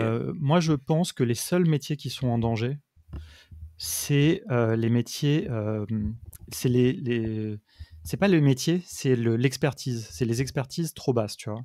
C'est-à-dire que Hmm, le marché a été inondé de développeurs juniors. C'est-à-dire que franchement, aujourd'hui, je veux dire, sans l'histoire des IA, ça fait déjà plusieurs années qu'il n'y a pas assez d'emplois pour les développeurs juniors. Et on n'arrête pas de dire, ouais, il manque des devs, il manque des devs. Mais il faut dire la phrase jusqu'au bout, il manque des développeurs confirmés. Voilà, c'est pas pareil. exactement, ça c'est tellement vrai. Donc, tu vois, le no-code, par exemple, met en danger déjà les métiers de dev peu qualifiés. D'ailleurs, dans le no-code France, dans nos formations, on a plein de gens qui sortent de bootcamp, type Simplon, Le Wagon, etc., qui viennent compléter peut-être pas forcément le wagon, mais par exemple, ou Well Code School, des choses comme ça, tu vois, enfin, qui sont pas forcément toujours des bonnes formations. Enfin, je vais pas dire ça pour Well Code School, mais je vais parler de ce que je connais de Simplon. Simplon a Mhm, promis à beaucoup de gens de devenir développeurs. Tout le monde n'est pas devenu développeur hein, dans le lot. Hein. mhm, Et dans tous ceux qui se sont retrouvés sur le carreau, bah, il y en a qui sont un peu plus malins, qui se sont dit, bah, moi, j'allais me mettre au no-code. Et eux, par contre, ils sont bons parce que le mec, il a fait 6 mois d'apprentissage au code, il arrive sur Bubble, très vite, il peut devenir un bon bubbler. Et là, après, il trouve du boulot. Donc, mhm. ça marche bien. Et donc, l'IA, pour moi, c'est juste la continuation de ça. Mais ouais, clairement, des développeurs peu qualifiés qui. Ouais, on en aura de moins en moins besoin, quoi. Mais en fait, pour moi, c'est plus le no-code qui fait ça que vraiment l'IA. Parce que par contre, copilote, de ce que je sais, et moi j'avoue, je fais quand même plus beaucoup de code, mais quand même, les devs l'utilisent de plus en plus. Mais même les bons devs, en fait, c'est comme avant. Avant React, enfin avant les frameworks, bah, les gens ils écrivaient plein de code, puis après ils se sont mis à utiliser React, ça te simplifie, en fait, le but, c'est de faire de moins en moins de code, quoi. Les développeurs, et c'est souvent des développeurs juniors, mais les gens qui aiment pisser du code toute la journée, en général, c'est pas des très bons devs, quoi. Enfin, si je peux me permettre, un Mhm. bon développeur, normalement, son objectif, c'est quand même d'écrire le moins de code possible. Après, il peut être passionné, on peut aimer écrire du code et pas vouloir en écrire des lignes et des lignes par jour, quoi. Le Mhm. défi, il est pas là, il est pas au nombre de lignes. Il y avait d'ailleurs dans les années 70, je crois, il y avait un moment où ils payaient les développeurs au nombre de lignes qu'ils écrivaient. Et en fait, après, Wow. ils se sont rendus compte que c'était une très mauvaise idée, quoi. Donc, Ouais, non, clairement. Clairement, clairement. Ok, Sur le ok. copywriting et tout, honnêtement, Ouais. c'est des métiers que je connais pas très bien. Mais si Mhm, je suis un peu cynique, ou je sais pas, je pense qu'il y a quand même beaucoup trop de gens qui font du copywriting en freelance, mhm. qui gagnent pas très bien leur vie, qui sont à Bali parce que ça coûte moins cher. Tu vois, ce truc de. Non, mais enfin, honnêtement, c'est parce que je connais aussi cette vie-là, tu vois, de digital nomade. Et en fait, il y a vachement ce truc de, en fait, tu vends un peu tes prestations au rabais et tout parce que tu vis en Thaïlande ou dans des endroits où ça coûte pas cher. Mais en fait, tu gagnes pas vraiment ta vie, quoi. Et en fait, et ça veut pas dire que ces gens-là sont mauvais, mais ça veut dire qu'il y a beaucoup de gens qui, en fait, ça dévalue, je trouve, le niveau d'entrée copywriter. À mon avis, les gens qui sont des professionnels de ça, qui font ça depuis des années, il y a quand même un truc très humain dans la copie. Je veux dire, le fait d'écrire. Mhm. À mon avis, je crois pas que les bons soient en danger. Par contre, bah oui, c'est vrai que ça remplace. C'est-à-dire que moi, par exemple, peut-être que j'ai pas beaucoup de moyens, donc je peux pas me payer un très bon. Par contre, c'est vrai que je pourrais avoir recours à un freelance, voilà, Bali, quoi. Bah, peut-être je vais le remplacer effectivement par ChatGPT parce que franchement, c'est impressionnant, quoi. Enfin, c'est Mhm. quand même impressionnant ce qu'il produit. Mais par contre, moi, je trouve qu'il faut. Enfin, moi, mon avis, par contre, vraiment sur ChatGPT, en tout cas aujourd'hui, c'est que c'est un assistant, quoi. C'est pas quelqu'un qui remplace les humains. C'est un super assistant qui te donne de l'inspiration, qui te donne des idées, qui te fait des trucs, mais il remplace pas les humains, quoi. Enfin, c'est pas pour l'instant. Par contre, ça, je serais pas catégorique sur le fait que ça va pas arriver parce que franchement, les évolutions sont folles, quoi. Mhm. Ouais, non, non, c'est vrai que en quelques mois, on a vu des trucs. Au début, ça arrivait sans un bruit, un petit peu. Tu regardais, puis Mmh. maintenant, en fait, ça touche tout le monde. En fait, tu te dis waouh, c'est. Et moi, ce qui m'a choqué, c'est l'adhésion. J'ai des gens que je connais, tu vois. Même, je sais que même mes tantes. Il y a des tantes qui m'ont parlé de ChatGPT, tu vois, et elles Ouais. connaissent rien à la tech, tu vois. Elles m'ont dit, ouais, ChatGPT, faites attention. J'ai dit, comment vous Mais connaissez elles s'en servent ChatGPT? ou elles en ont entendu parler? Elles ont entendu parler et tu Ouais. vois, c'est ça qui est marrant, c'est qu'à suite, elles ont fait l'effort d'aller sur ce site. Alors que c'est des tantes qui m'appellent pour des trucs informatiques classiques, tu vois. Et Mmh. là, en fait, elles y sont allées et tout. Elles ont commencé à taper des trucs. Elles te disent, regarde, je peux faire ça, je peux faire ça.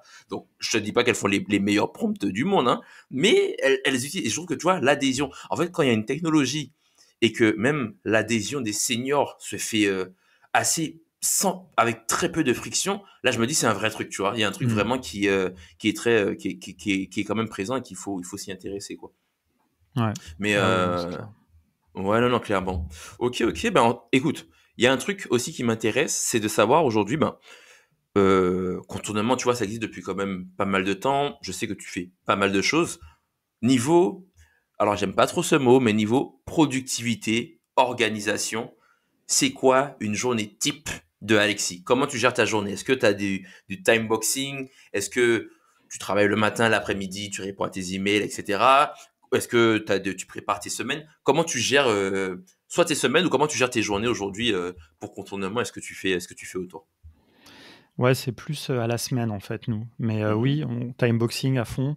Moi, je crois que à ça. Enfin, voilà, c'est le focus, la priorisation et le timeboxing, quoi. C'est vraiment au début de la semaine, je sais ce que j'essaye, en tout cas, de savoir ce que je dois faire dans la semaine. J'essaye de caler des plages de temps. Donc plutôt effectivement le matin, quand c'est du travail de fond et l'après-midi un peu ce qui est réunion et cetera. Donc ouais, je cale du temps. Après voilà, sans ouais, enfin, en fait, si, c'est vrai que les semaines quand même se ressemblent pas mal parce qu'on a aussi des créneaux ensuite d'équipe. Début de la semaine, le lundi matin, des réunions de kick-off et cetera du début de la semaine. Ensuite lundi après-midi, je fais toutes les tâches un peu différentes. Mardi matin, quasi systématiquement, je filme des vidéos. Mardi après-midi, réunion et tâches différentes. Et après, voilà, c'est comme ça, chaque jour, un peu, il y a des jours de travail de fond et puis des jours de plus de. Enfin, on fait très peu de réunions, mais de points d'équipe. On a une rétrospective en fin de semaine, des choses comme ça, quoi. Donc, ouais, c'est ça. Nous, on est assez passionnés par la productivité, même si moi non plus, j'aime pas trop ce mot. Mais moi, en fait, ce que je crois, le vrai focus, enfin, le vrai secret pour moi, c'est le focus. C'est-à-dire, moi, vraiment, mon objectif, c'est d'essayer de travailler le moins possible. Par contre, quand je travaille, j'éteins les notifications, j'éteins le Slack de No Code France, j'éteins tout, enfin, et j'essaye de, voilà, je suis à peu près disponible pour les gens de l'équipe parce qu'on est en full remote. Euh, mhm, mais voilà, ça, c'est vraiment, il faut être focus parce que sinon, en fait, on perd trop de temps comme ça, quoi. Et on a tous cette tentation de un peu multitasker. Voilà, moi, j'essaye de voilà, regarder les emails que 2-3 fois par jour. Enfin, voilà, des petites choses comme ça, mais après, c'est assez commun, c'est un peu ce qu'on dit. Bah, même nous, on a fait une petite formation là sur la productivité. Mais voilà, et par contre aussi, je pense que bien prioriser, c'est pas forcément intuitif, mais il faut savoir aussi sur quoi faire du temps. Moi, je passe beaucoup de temps à dire non. C'est pareil, c'est un grand classique de la productivité, mais c'est vrai, quoi. Je fais très peu de calls, je fais beaucoup d'asynchrone. Ça, c'est aussi un peu notre autre secret. Beaucoup d'asynchrone avec vidéo ask, avec des. Moi, j'envoie beaucoup de vocaux ou de vidéos, de screencasts, en fait, aux gens quand les gens me posent des questions. Voilà, hein, franchement, c'est à peu près ça, quoi. Il n'y a pas vraiment de, je pense, de secret révolutionnaire. Après, ce qui permet, je pense, d'atteindre le focus, c'est ce qu'on disait tout à l'heure aussi, c'est la passion, quoi. Franchement, j'aime bien ce que je fais, quoi. En général, mhm, quand on procrastine, c'est quand on doit faire un truc qu'on n'a pas envie de faire, qu'on n'aime pas, mhm. qui nous saoule, tu vois. Mais voilà, il y a des choses, c'est vrai que j'ai moins hâte d'aller, je sais pas, quoi, quand je m'occupe un peu de la compta, les factures, tout ça, bon, bah, je le fais pas, je me précipite pas dessus, mais comme je le fais toujours au même créneau, par exemple tous les lundis à 14h, de 14 à 15, je gère tout ce qui est compta, traiter certaines factures, des choses comme ça. Bah voilà, je me pose pas la question en fait. Quand tu arrives lundi à 15h, c'est presque maintenant, c'est devenu un automatisme, quoi. Hop, je le Mhm. fais, ça me saoule un peu, mais en même temps, je me pose pas trop de questions, et puis après, je fais un autre truc qui me plaît plus, quoi. Ok, non, non, super, ouais, je suis d'accord avec toi. Vous utilisez la méthodologie Scrum ou pas, le framework Scrum? Est-ce que vous faites, je sais pas, des daily, des sprints ou pas, ou un petit peu ou pas Ouais, du tout? alors on va dire qu'on s'en est inspiré. Moi, c'est un truc, alors moi, j'en ai pas trop parlé, mais je suis un fan d'agilité, etc. Avec Erwan, on a fait beaucoup de formations à l'agilité, en fait, à Simplon. Ok, Pour des clients, c'était une des activités qu'on faisait. cool. On est certifié Scrum Master, etc. Donc, en fait, on s'en est inspiré un peu, bah, c'est-à-dire, tu vois, en fait, le lundi, c'est notre réunion de planification. On fait pas tous les jours. Ça, c'est un truc que je regrette un peu d'ailleurs, mais bon, ça correspond pas forcément à notre activité parce qu'on est un peu, on pourrait le faire juste pour le fun, mais ça marche, c'est plus difficile, je trouve, en full remote. c'est un peu... Moi, je trouve que moi, je crois pas trop aux horaires. Et en fait, l'inconvénient, je trouve, du daily meeting, quoi, c'est que Mhm. ils forcent tout le monde à être là à une certaine heure. Mm. Et pour le coup, moi, j'aime pas les faire dans la journée. Il y a des boîtes qui les font à 14h, par exemple, pour pas que tout le monde ait à se lever tôt le matin. Et ça, Mhm. c'est aussi donc voilà, en fait, on n'en fait pas. Mais par contre, à la fin de la semaine, on a un rituel qui est très important, c'est celui de la rétrospective. Ok. Et ça nous vient complètement de Scrum. On utilise des techniques d'animation. Donc voilà, mais après, on fait pas.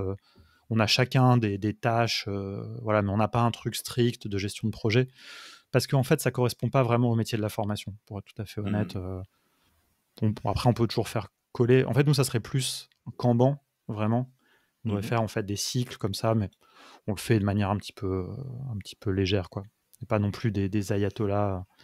Mais ouais, moi, c'est des choses que j'aime beaucoup, hein. Ok, ok. Il y a aussi un truc que tu as abordé que j'ai en tête, c'est qu'effectivement, tu vois, tu disais effectivement, par exemple, tous les mardis, tu recordes des vidéos. On sait, en tout cas, on le voit beaucoup, la création de contenu aujourd'hui, je pense que c'est devenu indispensable pour le business. Je dirais même des fois le personal branding, parce qu'aujourd'hui, en fait, les gens font plus confiance à des personnes qu'à des entités ou des Mm. personnes morales comme un business. Et toi, peut-être qu'au début, donc peut-être qu'avant, alors tu me diras si je me trompe, mais peut-être qu'avant Contournement, tu faisais pas autant de contenu que tu le Mm. fais maintenant ou que tu as eu à le faire. Et puis, même de par la formation, bah, tu crées du contenu dans Contournement. Comment ça s'est passé de Alexis qui fait pas forcément beaucoup de contenu à Alexis maintenant qui, je pense, pour recorder une vidéo, ça va assez vite, c'est Mm. assez rapide, et c'est facile. Comment ça, ce processus-là, comment ça s'est passé? Alors, effectivement, je faisais zéro contenu avant. Alors j'ai eu dans une ancienne vie, j'étais un peu blogueur, enfin blogueur de voyage, voilà, bref, mais c'était plus du Ok. contenu, texte et c'était il y a longtemps, c'était en anglais, c'était vraiment, complètement un autre contexte. Donc j'étais un peu familier, on va dire, avec le fait de publier des choses, tu vois? Ce côté un petit peu, média, mais pas, faire des vidéos, je savais pas faire. D'ailleurs, ça se voit très bien dans les premières vidéos sur notre chaîne YouTube. Donc voilà, mais pour parler juste des vidéos, parce que c'est je fais le plus, parce que je fais des posts LinkedIn comme tout le monde, et cetera, mais bon, ça a pas forcément d'intérêt. Mais sur les vidéos, c'est faire. Voilà, 4 ans de... Effectivement, hein, ce matin, j'ai enregistré 7 vidéos de formation Ah en moins de ouais. 2 heures. Alors j'étais crevé après, voilà, j'ai fait une petite sieste pour tout te dire avant de te rejoindre. Mais ouais, en fait, à force d'en faire, enfin, j'ai fait vraiment des centaines de vidéos en 4 ans. C'est pareil, hein, les premières. Alors maintenant, il n'y en a plus. Nos premières vidéos de formation, celles que j'ai enregistrées dans ma chambre pendant le confinement. Je regardais jamais la caméra, j'étais pas du tout à l'aise, je souriais jamais, je parlais tout bas. Enfin, mais voilà, à force de voir. Et un truc que j'ai. Enfin, après, c'est assez banal, hein, mais bon, en fait, c'est vrai que j'ai jamais trop eu la peur de publier un truc et de me dire, ouais, les gens ils vont me juger et tout. Parce qu'en fait, j'ai toujours eu cette conscience de me dire, de toute façon, au début, quand tu publies, personne ne voit, quoi. En fait, tu as zéro Hmm. auditeur, donc personne ne voit, donc il n'y a aucun problème. Et moi, je suis assez à l'aise avec ce truc-là. Pareil pour le podcast, pareil, j'aime bien cette idée de tu commences à zéro et tu grossis. Et par contre, il y a une vraie prime à la persévérance. Et en fait, voilà, tu vois, j'ai pas eu trop de blocage. Au début, les vidéos, elles sont pourries, franchement, mais vraiment, je me suis pas posé de questions, j'en ai fait de plus en plus. Et je dirais pas qu'aujourd'hui, elles sont géniales, parce que de toute façon, on fait toujours un petit peu de manière artisanale, on n'a toujours pas de monteur ni rien, on fait de moins en moins, pas vraiment de montage. Mais par contre, c'est vrai que je suis à l'aise. Je me sens à l'aise avec la caméra, ça me fait presque plaisir, tu vois, de me dire, ok, je vais enregistrer une vidéo, je vais expliquer un truc que je connais bien sur Airtable, je vais faire une vidéo, je vais parler à la caméra. J'ai pas besoin de faire trop de prises, enfin, je suis donc, ouais, c'est après, par contre, j'ai pas réussi à franchir le cap de faire des vidéos pour YouTube, enfin pour, pas pour YouTube, mais pour, des formats un peu plus légers, genre Instagram, Hmm. TikTok, et cetera. On a fait des tests, on a créé une chaîne sur TikTok, mais ça, je me sentais pas trop à l'aise parce qu'en fait, tu vois, sur notre chaîne YouTube, c'est la chaîne de Contournement, c'est moi qui apparaît principalement, mais c'est pas trop personnifié, tu vois? Quand je fais des tutos et tout, alors que j'ai l'impression quand même que Instagram et TikTok, c'est plus quand même autour de sa personne. Ça, je me sentais un peu moins à l'aise, donc on a fait des tests, mais on s'est dit ça c'est pas trop rentable. Enfin, Hmm. donc donc voilà. Mais c'est vrai que maintenant c'est plus. Non, ce que j'aime beaucoup maintenant, c'est les lives en fait, les lives sur Twitch. Hmm. J'en fais tous les mardis matins. Mais ça c'est pareil. Au début, t'es pas très à l'aise, et puis après, mais c'est pas grave. Au début, il y a 5 personnes qui te regardent, quoi. Puis de toute façon, Hmm. même maintenant, hein, au bout de 6 mois, il y a 30 personnes qui regardent.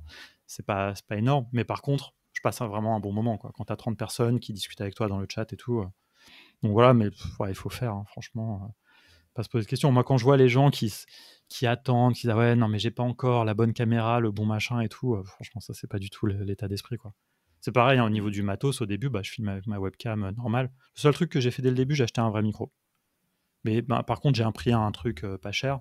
Et puis après, au fil du temps, j'ai acheté une vraie caméra, un vrai micro, enfin, un truc.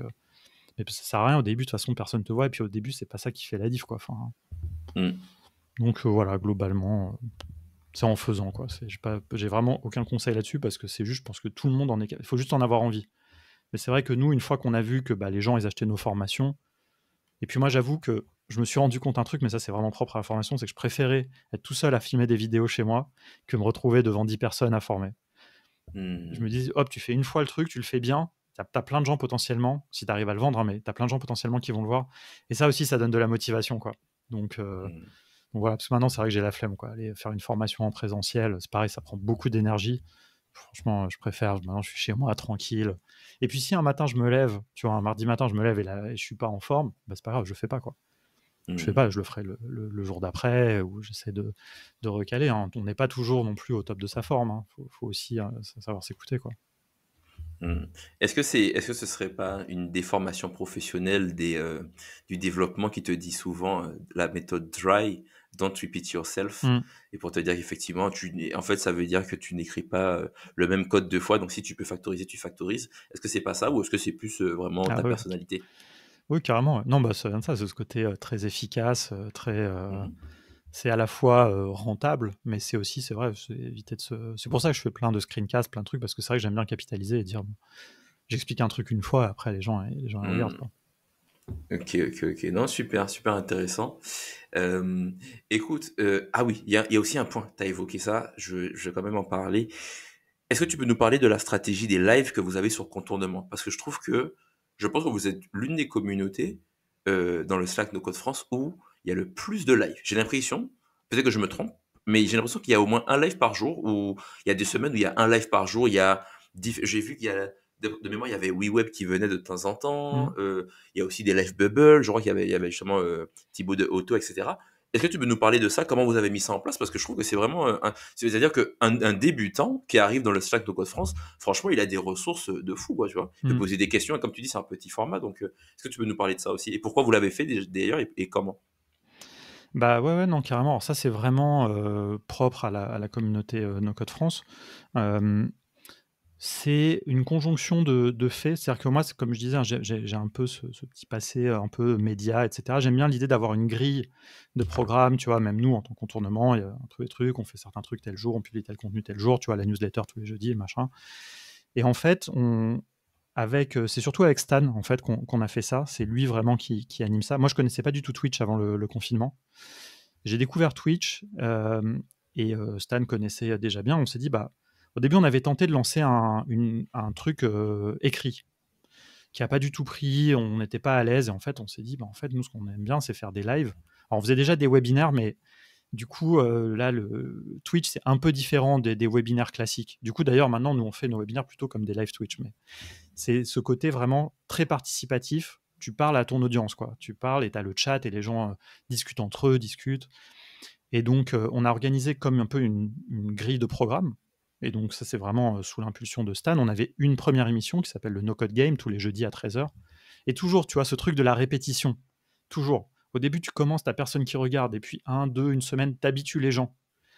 Et petit à petit, on a commencé avec cette émission-là. Après, Stan, il s'est dit, moi, je vais faire un truc tout seul le lundi soir. Après, il y a les gens de WeWeb qui se sont dit, nous, on va prendre le créneau du lundi à 13h. Et maintenant, effectivement, je crois qu'on a, si je dis pas de bêtises, une trentaine de personnes qui streament chaque semaine. Et donc, il y a effectivement, je crois, une émission par jour quasiment, et des choses très variées. Et voilà, et ça, c'est Stan qui anime ça. D'ailleurs, là, je pense que cet été, on va se pencher un petit peu sur la grille des programmes, entre guillemets, de la rentrée, voir qui veut continuer. Et il y a des choses géniales, quoi. Il y a des trucs. Alors, il y a des gens, des fois aussi, qui ont tenté, puis en fait, ils ne se sont pas sentis à l'aise. Mais maintenant, il y a quelques personnes qui. Julien Motet, par exemple, expert Airtable, il stream depuis 2 ans, je crois, tous les mardis. Enfin, un mardi par mois, puis 2 mardis par mois, puis il y a certains créneaux. Il y a une émission sur l'IA le vendredi de midi à 13h qui est super intéressante. Donc, c'est des petites émissions faites avec les moyens du bord, un peu comme on fait là. Nous, notre rêve, évidemment, un jour, c'est d'avoir un plateau, c'est d'avoir des choses comme ça. Après, on n'a pas des audiences qui le justifient, mais c'est très cool, quoi. Et donc, c'est une vraie stratégie, mais j'ai envie de dire, on l'a fait par passion et parce que, voilà, c'est une manière d'avoir du contenu un peu différente. Voilà, je sais pas où on va avec ça, très honnêtement. Je sais pas Mhm. ce que ça va donner, mais c'est vraiment un truc qui est assez génial. À ma connaissance, il y a peut-être des chaînes Twitch comme ça, mais c'est vrai que nous, ce côté très communautaire, porté par quelques personnes, mais où il y a plein de gens qui sont mis en avant, bah c'est assez cool, quoi. Ok, ok, ok. Non, c'est super, super intéressant sur ça. Du coup, peut-être qu'on peut finir avec quelque chose, en tout cas aborder un point. Bah, du coup, je pense que tu as créé en tout cas un produit qui est en tout cas contournement, en tout cas votre organisme de formation. Vous avez fait vraiment beaucoup d'itérations, donc déjà chapeau pour ça. Comme tu as parlé, hein, résilience, persévérance, continuer à y croire, des fois quand personne n'y croit, ou en tout cas trouver le bon moment pour faire les choses. Ce serait quoi tes ressources ou tes conseils pour un entrepreneur qui veut lancer son produit? Alors, ça peut être aussi du service parce que t'as fait aussi de l'agence, mais en tout cas, qui veut en tout cas se lancer dans un business, ce serait quoi tes ressources et tes conseils justement, puisque aujourd'hui j'estime qu'en tout cas tu fais partie des gens qui ont quand même de l'expérience dessus et on continue toujours d'apprendre, mais tu as quand même beaucoup d'expérience dessus. Donc, ce serait quoi t'aurais dit quoi peut-être au Alexis qui commence il y a quelques années, si tu pouvais lui chuchoter quelques conseils à l'oreille, tu lui aurais dit quoi? Ben, le premier, le truc que je me dirais, c'est surtout de tester encore plus vite et voilà, d'avoir encore moins de se poser encore moins de questions, quoi. Ça, c'est encore un peu plus instinctif. Mais en termes de ressources, bah, moi, j'écoute énormément de podcasts et ça depuis pas mal de temps. Et notamment sur l'entrepreneuriat, il y en a plein. Euh, Évidemment, tout le monde connaît Génération Do It Yourself. Voilà, moi, j'aime pas tous les épisodes, mais j'écoute depuis très longtemps et quand même globalement, je trouve que c'est un super podcast, même si je m'en lasse un petit peu, mais bon, ça c'est. Mais il y en a plein, et il y en a plein ensuite sur plein de niches, plein de spécialités. Il faut vraiment aller chercher. Et moi, ce que j'aime bien dans les podcasts d'entrepreneurs, c'est que franchement, déjà, ça me donne de la motivation. Ça, c'est quand même pas rien, tu vois. Et il y a plein de conseils, quoi. Il y a plein de conseils. Pas forcément des conseils directs, comme bah, là, je suis en train de dire, mais aussi juste d'apprendre des expériences des autres. Il y a sur le. J'écoute pas beaucoup par exemple, de podcasts sur le marketing ou des choses comme ça, mais j'avais écouté le podcast de Jordan, je crois que ça s'appelle Conquête, non, si je dis pas de bêtises. Je sais Mhm. pas s'il le fait toujours.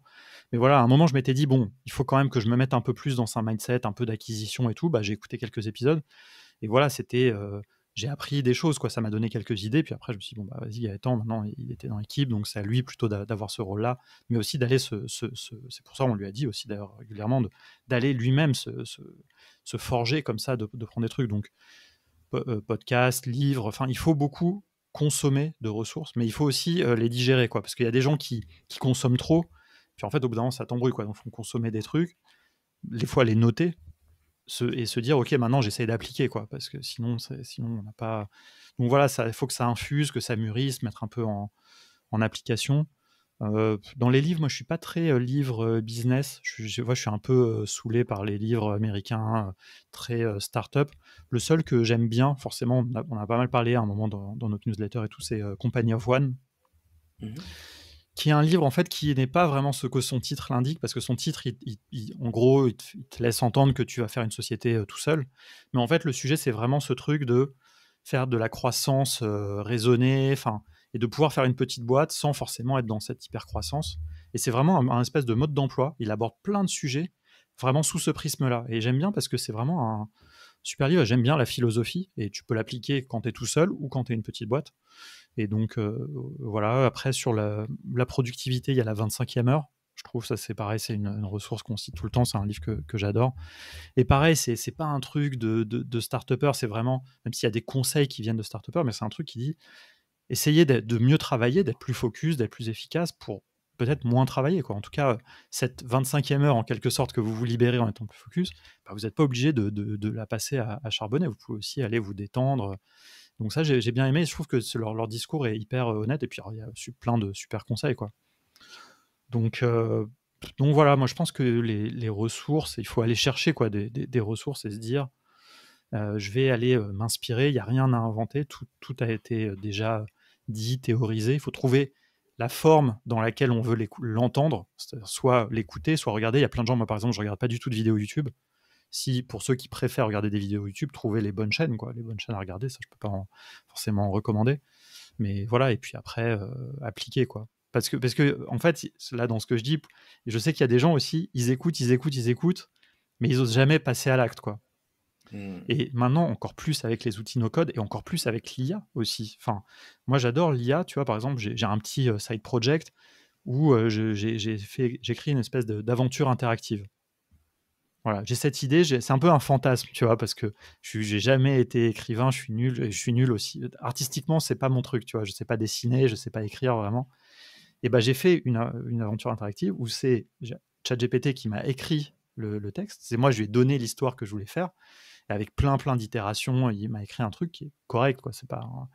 Et pareil, j'ai fait les illustrations avec Midjourney. Et en fait, j'ai fait un petit produit. Et en fait, même au pire, je vais jamais rien en faire. Mais au moins, j'ai fait, ça m'a permis de pratiquer. Et ça m'a fait un assistant. Mais l'idée, elle vient de moi. Je lui ai pas demandé, dis-moi une idée de side project, quoi. Enfin, et c'est un super assistant. Et après, moi, j'utilise les outils no-code pour implémenter le truc. Et puis après, je vais essayer peut-être, pourquoi pas, d'aller le vendre, tu vois, je sais pas. Enfin, essayer de voir s'il y a des gens que ça intéresse, ou alors je donnerai gratuitement pour voir les retours des gens.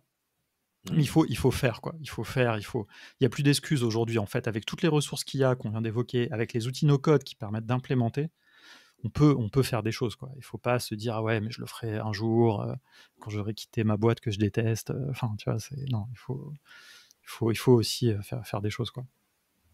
Ok. Ouais, non, mais très très cool. Bah, je t'enverrai le lien de Historia, c'est un petit sas que j'avais monté en 21 jours. Et justement, c'était pour des histoires pour les parents qui n'ont pas le temps de raconter des histoires. Ils mettaient un sujet et ils avaient une histoire qui était générée. Et plus, faudrait peut-être que je te mette en contact avec un autre gars que je connais qui fait pas mal de choses en full automatique. Justement pour les histoires, pour les enfants et tout. Et moi, je suis un peu émerveillé de tout ce qu'il est. En fait, là, je trouve que la barrière entre idée et réalisation, elle devient de plus en plus fine. Et Ouais. après, ce sera juste un mur de biscuits, et puis bon, mur de biscuits, c'est pas une bonne expression, mais tu vois, ça va se casser, tu vois, parce que ça devient trop simple, en fait. Ça devient vraiment trop simple. Ouais. Entre il y a Ouais, quelques années et maintenant, ouais, mais tu dis-moi. vois, ça devient trop simple. Mais sur la technique, ça n'empêche pas que l'idée, l'exécution, tu vois, parce que même, tu vois, par exemple, là, si j'arrive à faire mon truc, ça veut pas dire que derrière, les gens, ça va leur plaire. Ça veut pas dire que je vais même arriver à le présenter à des gens. Alors, Bien bon, sûr. bah, moi, j'ai de la chance maintenant, j'ai une petite communauté de gens à qui je peux le présenter, mais ça veut pas dire que je vais arriver à en faire un business, ça veut pas dire que je vais arriver surtout déjà à faire quelque chose de bien. Mais je suis d'accord avec toi, mais au moins, même si je l'ai fait pour moi, quelque part, j'ai un petit peu réalisé un fantasme, tu vois. Et puis après, on verra. Mais comme ça, au moins, j'ai pas ce regret de me dire, ah ouais, putain, j'ai une idée, ça pourrait bien marcher. Voilà, je pense que c'est important. Et c'est vrai que là-dedans, pour revenir à un truc dont on parlait plus tôt, le fait d'avoir une petite communauté autour de soi, c'est quand même important parce que ça évite d'être tout seul. Parce que c'est vrai que c'est quand même difficile de se dire, je vais faire un truc tout seul dans mon coin et personne ne va jamais le voir. Tu vois, on peut dire, enfin, après, certaines personnes n'ont pas besoin de ça, mais c'est vrai que c'est bien d'avoir cette petite motivation. Et après, de se dire, en plus, surtout si c'est des gens qui te suivent, a priori, ils sont plutôt bienveillants, ils vont pas te défoncer. Si ton histoire elle est nulle, bah, bon, ils vont te dire, bon, bah, c'est pas incroyable. Enfin, tu vois, mais je pense que ça, c'est important. Donc ça, à la limite, peut-être c'est aussi un autre petit conseil, c'est que je pense que c'est important de s'exposer un petit peu, un minimum. Ça ne veut pas dire prendre des photos de soi à la plage et tout, mais sur LinkedIn notamment, sur Twitter aussi, enfin X comme ça s'appelle maintenant. Exactement. Mais il faut avoir une petite communauté de gens et il faut aller vers les gens aussi. Il faut dire aux gens, tiens, toi, ce que tu fais, c'est cool. Il faut nouer des relations pour que comme ça, quand on a des idées, des choses, et ben, on puisse les présenter. Ça, je pense que c'est important. Pas rester tout seul dans son coin, quoi. Non, mais clairement, on en revient à ce qu'on disait, hein, ça prend du temps, de nouer des relations, de confiance, d'échanger. Ouais, prendre le temps quelques minutes par jour, hein, d'aller échanger avec des gens sur d'autres créateurs, ça peut être trop intéressant. Mais, franchement, super épisode. Où est-ce qu'on te retrouve si les gens ils veulent parler à Alexis, te S'ils veulent contacter? subir ce que je vais leur envoyer. Non, bah, Twitter et LinkedIn, j'ai envie de dire, même si alors je poste pas énormément, je me force, hein, pour être honnête je me force un peu à le faire, mais je pense que c'est important. Mais en tout cas, pour me contacter, c'est les meilleurs endroits. Surtout LinkedIn, on va dire. Moi, j'accepte tout le monde. J'ai une automatisation qui fait que j'accepte tout le monde de toute façon. Donc, Voilà, je le dis parce que franchement, pour moi, je vois pas du tout l'enjeu d'avoir que des relations qu'on a choisies sur LinkedIn. En tout cas, personnellement, je n'ai pas forcément compris. Donc voilà, moi j'accepte tout le monde, je regarde tous les messages, je réponds aux gens qui m'envoient pas du spam, évidemment. Ceux qui m'envoient du spam, c'est pas grave, je regarde aussi parce que des fois ça m'intéresse, parce qu'il y a des gens qui sont quand même super créatifs. Il y a des gens, tu sais, gros comme une maison, mais ça me prend pas de temps en fait de passer. Je supprime même pas la relation, je laisse, je m'en fous. Parce que je me dis que ces gens-là, ils rentrent dans mon réseau, donc quelque part, peut-être qu'ils vont aimer aussi un truc que je vais poster un jour. Voilà, sur Twitter, par contre, la manière dont c'est fait, on voit pas toujours les messages privés, donc ça, c'est pas trop meilleur moyen. Et après, le meilleur moyen de me contacter, c'est sur le Slack de No Code France, quoi. Ok. Là, je suis tout le temps, je suis disponible. Donc voilà, mais je publie pas énormément en mon nom, à part un petit peu sur LinkedIn, quoi. Ok, super. De toute façon, on mettra les liens dans la description. En tout cas, encore une fois, Alexis, merci pour ton temps. Je pense que c'était vraiment un épisode qui a apporté beaucoup de valeur et puis c'était encore une fois très sincère et très rapide comme les autres épisodes du podcast. Donc très cool. Merci en tout cas à toi et puis hâte de voir ce que vous allez faire avec Contournement, quoi. Bah, merci beaucoup, merci pour l'invitation. Et puis, bah, écoute, on va essayer de faire des choses cool que tout le monde aime. Super, ciao, ciao. Ben, merci beaucoup encore. Salut. J'espère que vous avez apprécié cet épisode et que vous en êtes sortis grandis. Si c'est le cas, n'hésitez pas à nous laisser un avis positif sur la plateforme d'écoute que vous utilisez. Cela nous aide beaucoup. Les liens évoqués durant cet échange sont en description de l'épisode. Ce fut un plaisir pour moi de vous accompagner durant ce moment. Je vous dis à très vite et souvenez-vous qu'il suffit d'1% d'upgrade pour évoluer.